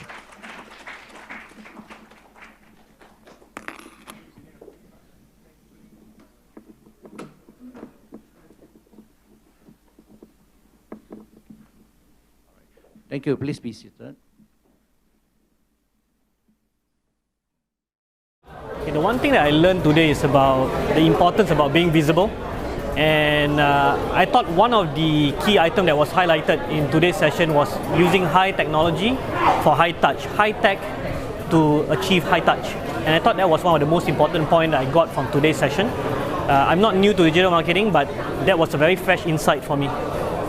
Well, the one thing that I like about the Star phone is the fact that it accentuates someone's personal branding. For you to be memorable to that prospect, you don't really need something from him or her. Basically, is she or he needs to get something from you, right? So it's a one-stop process to get connected to the people that you are looking for in your business. Okay, if there's one thing that I'd like to do after today would be to use more technology to get more personal with my target audience, because I think there's a lot of digital marketing technologies out there, but people are not using it in an optimal way. I think if they use it more towards getting quote-unquote intimate with your potential clients, I think that would be the best way in. And I'm looking forward to use technology in a more productive way. Today's seminar has been most interesting. I have learned a lot. I must say every speaker is very entertaining and interesting in their own way. The one important thing that struck me most is the importance of staying relevant in this dynamic world of digital transformation. And staying relevant means keeping yourself up to date and learning. It's a journey, and not just learning but implementing it, and you just have to keep up. Second question is, what's one thing about One Smart Star that you like? Okay, this is a very interesting app. I think the one word that I like to choose is the word convenience. It's so convenient, it's just one short code and you can get everything that you want. So it's like an all-in-one, one-stop shop solution. One final question. What's one thing you will start doing after today? One thing that I like to start doing today is to go into the app, find out more, go to different features, and I like to read more about it actually, and I need to stay relevant. The things that I saw and then I see people that present in the stage that I will learn is digital marketing is a future, but of course we might know how to use it properly, and use it to our own advantage. Like big data is one of the important tools, but we know that we can collect big data everywhere. But how to collect the right data and use it rightfully, benefit to us is the most important thing. Knowledge. In Malaysia, we have managed to break through with One Smart Star. We managed within 2 months to sign up 500 condos, and 500 condos we are looking at almost 600,000 of views. So now we are getting big brands to look at us, and they are keen to sign up with us to advertise in our One Smart Star platform. Now we have prepared all the brochures, all the sign up forms, and we are also doing rounds with Facebook advertising and the big brands also. Start OSSN 6776. You can find us there. Thank you. Well, a couple of things that the speakers were giving interesting talk, but personally, one that interests me was particularly from Andrew Chow on the personal branding, something that I knew but did not really pay a lot of attention. So I think it's a good thing that I come to realize that building up personal branding is important. Yep. I think QB is fortunate to be able to meet up with One Star in the sense that they are doing a lot of digitalized initiative, which is very important for branding and marketing. And in QB, we actually have developed a lot of SME business, also doing a lot of research work. And we do understand the insurance requirement of the SME and how to approach them. It is a big question that's always in my mind. I think with the one-star approach, it opens up and make it much easier for the SME to know us better. The key takeaway probably is to understand what is the future requirements of the digitalization, and QB is also a company that should move a lot into that area because it's going to be the future world of insurance marketing. And in terms of the SME account, I'm sure that they'll be very happy to know that we are providing a cyber insurance coverage for them. I think there is a lot of ignorance about cyber insurance for SME, and this is a good time in the collaboration for SME to be given a so-called free cover. It is a very basic cover, and that will give us a lot of opportunity to talk to the SME on the extension of cover. So that will give them more information about the requirement. Thank you very much. Yep.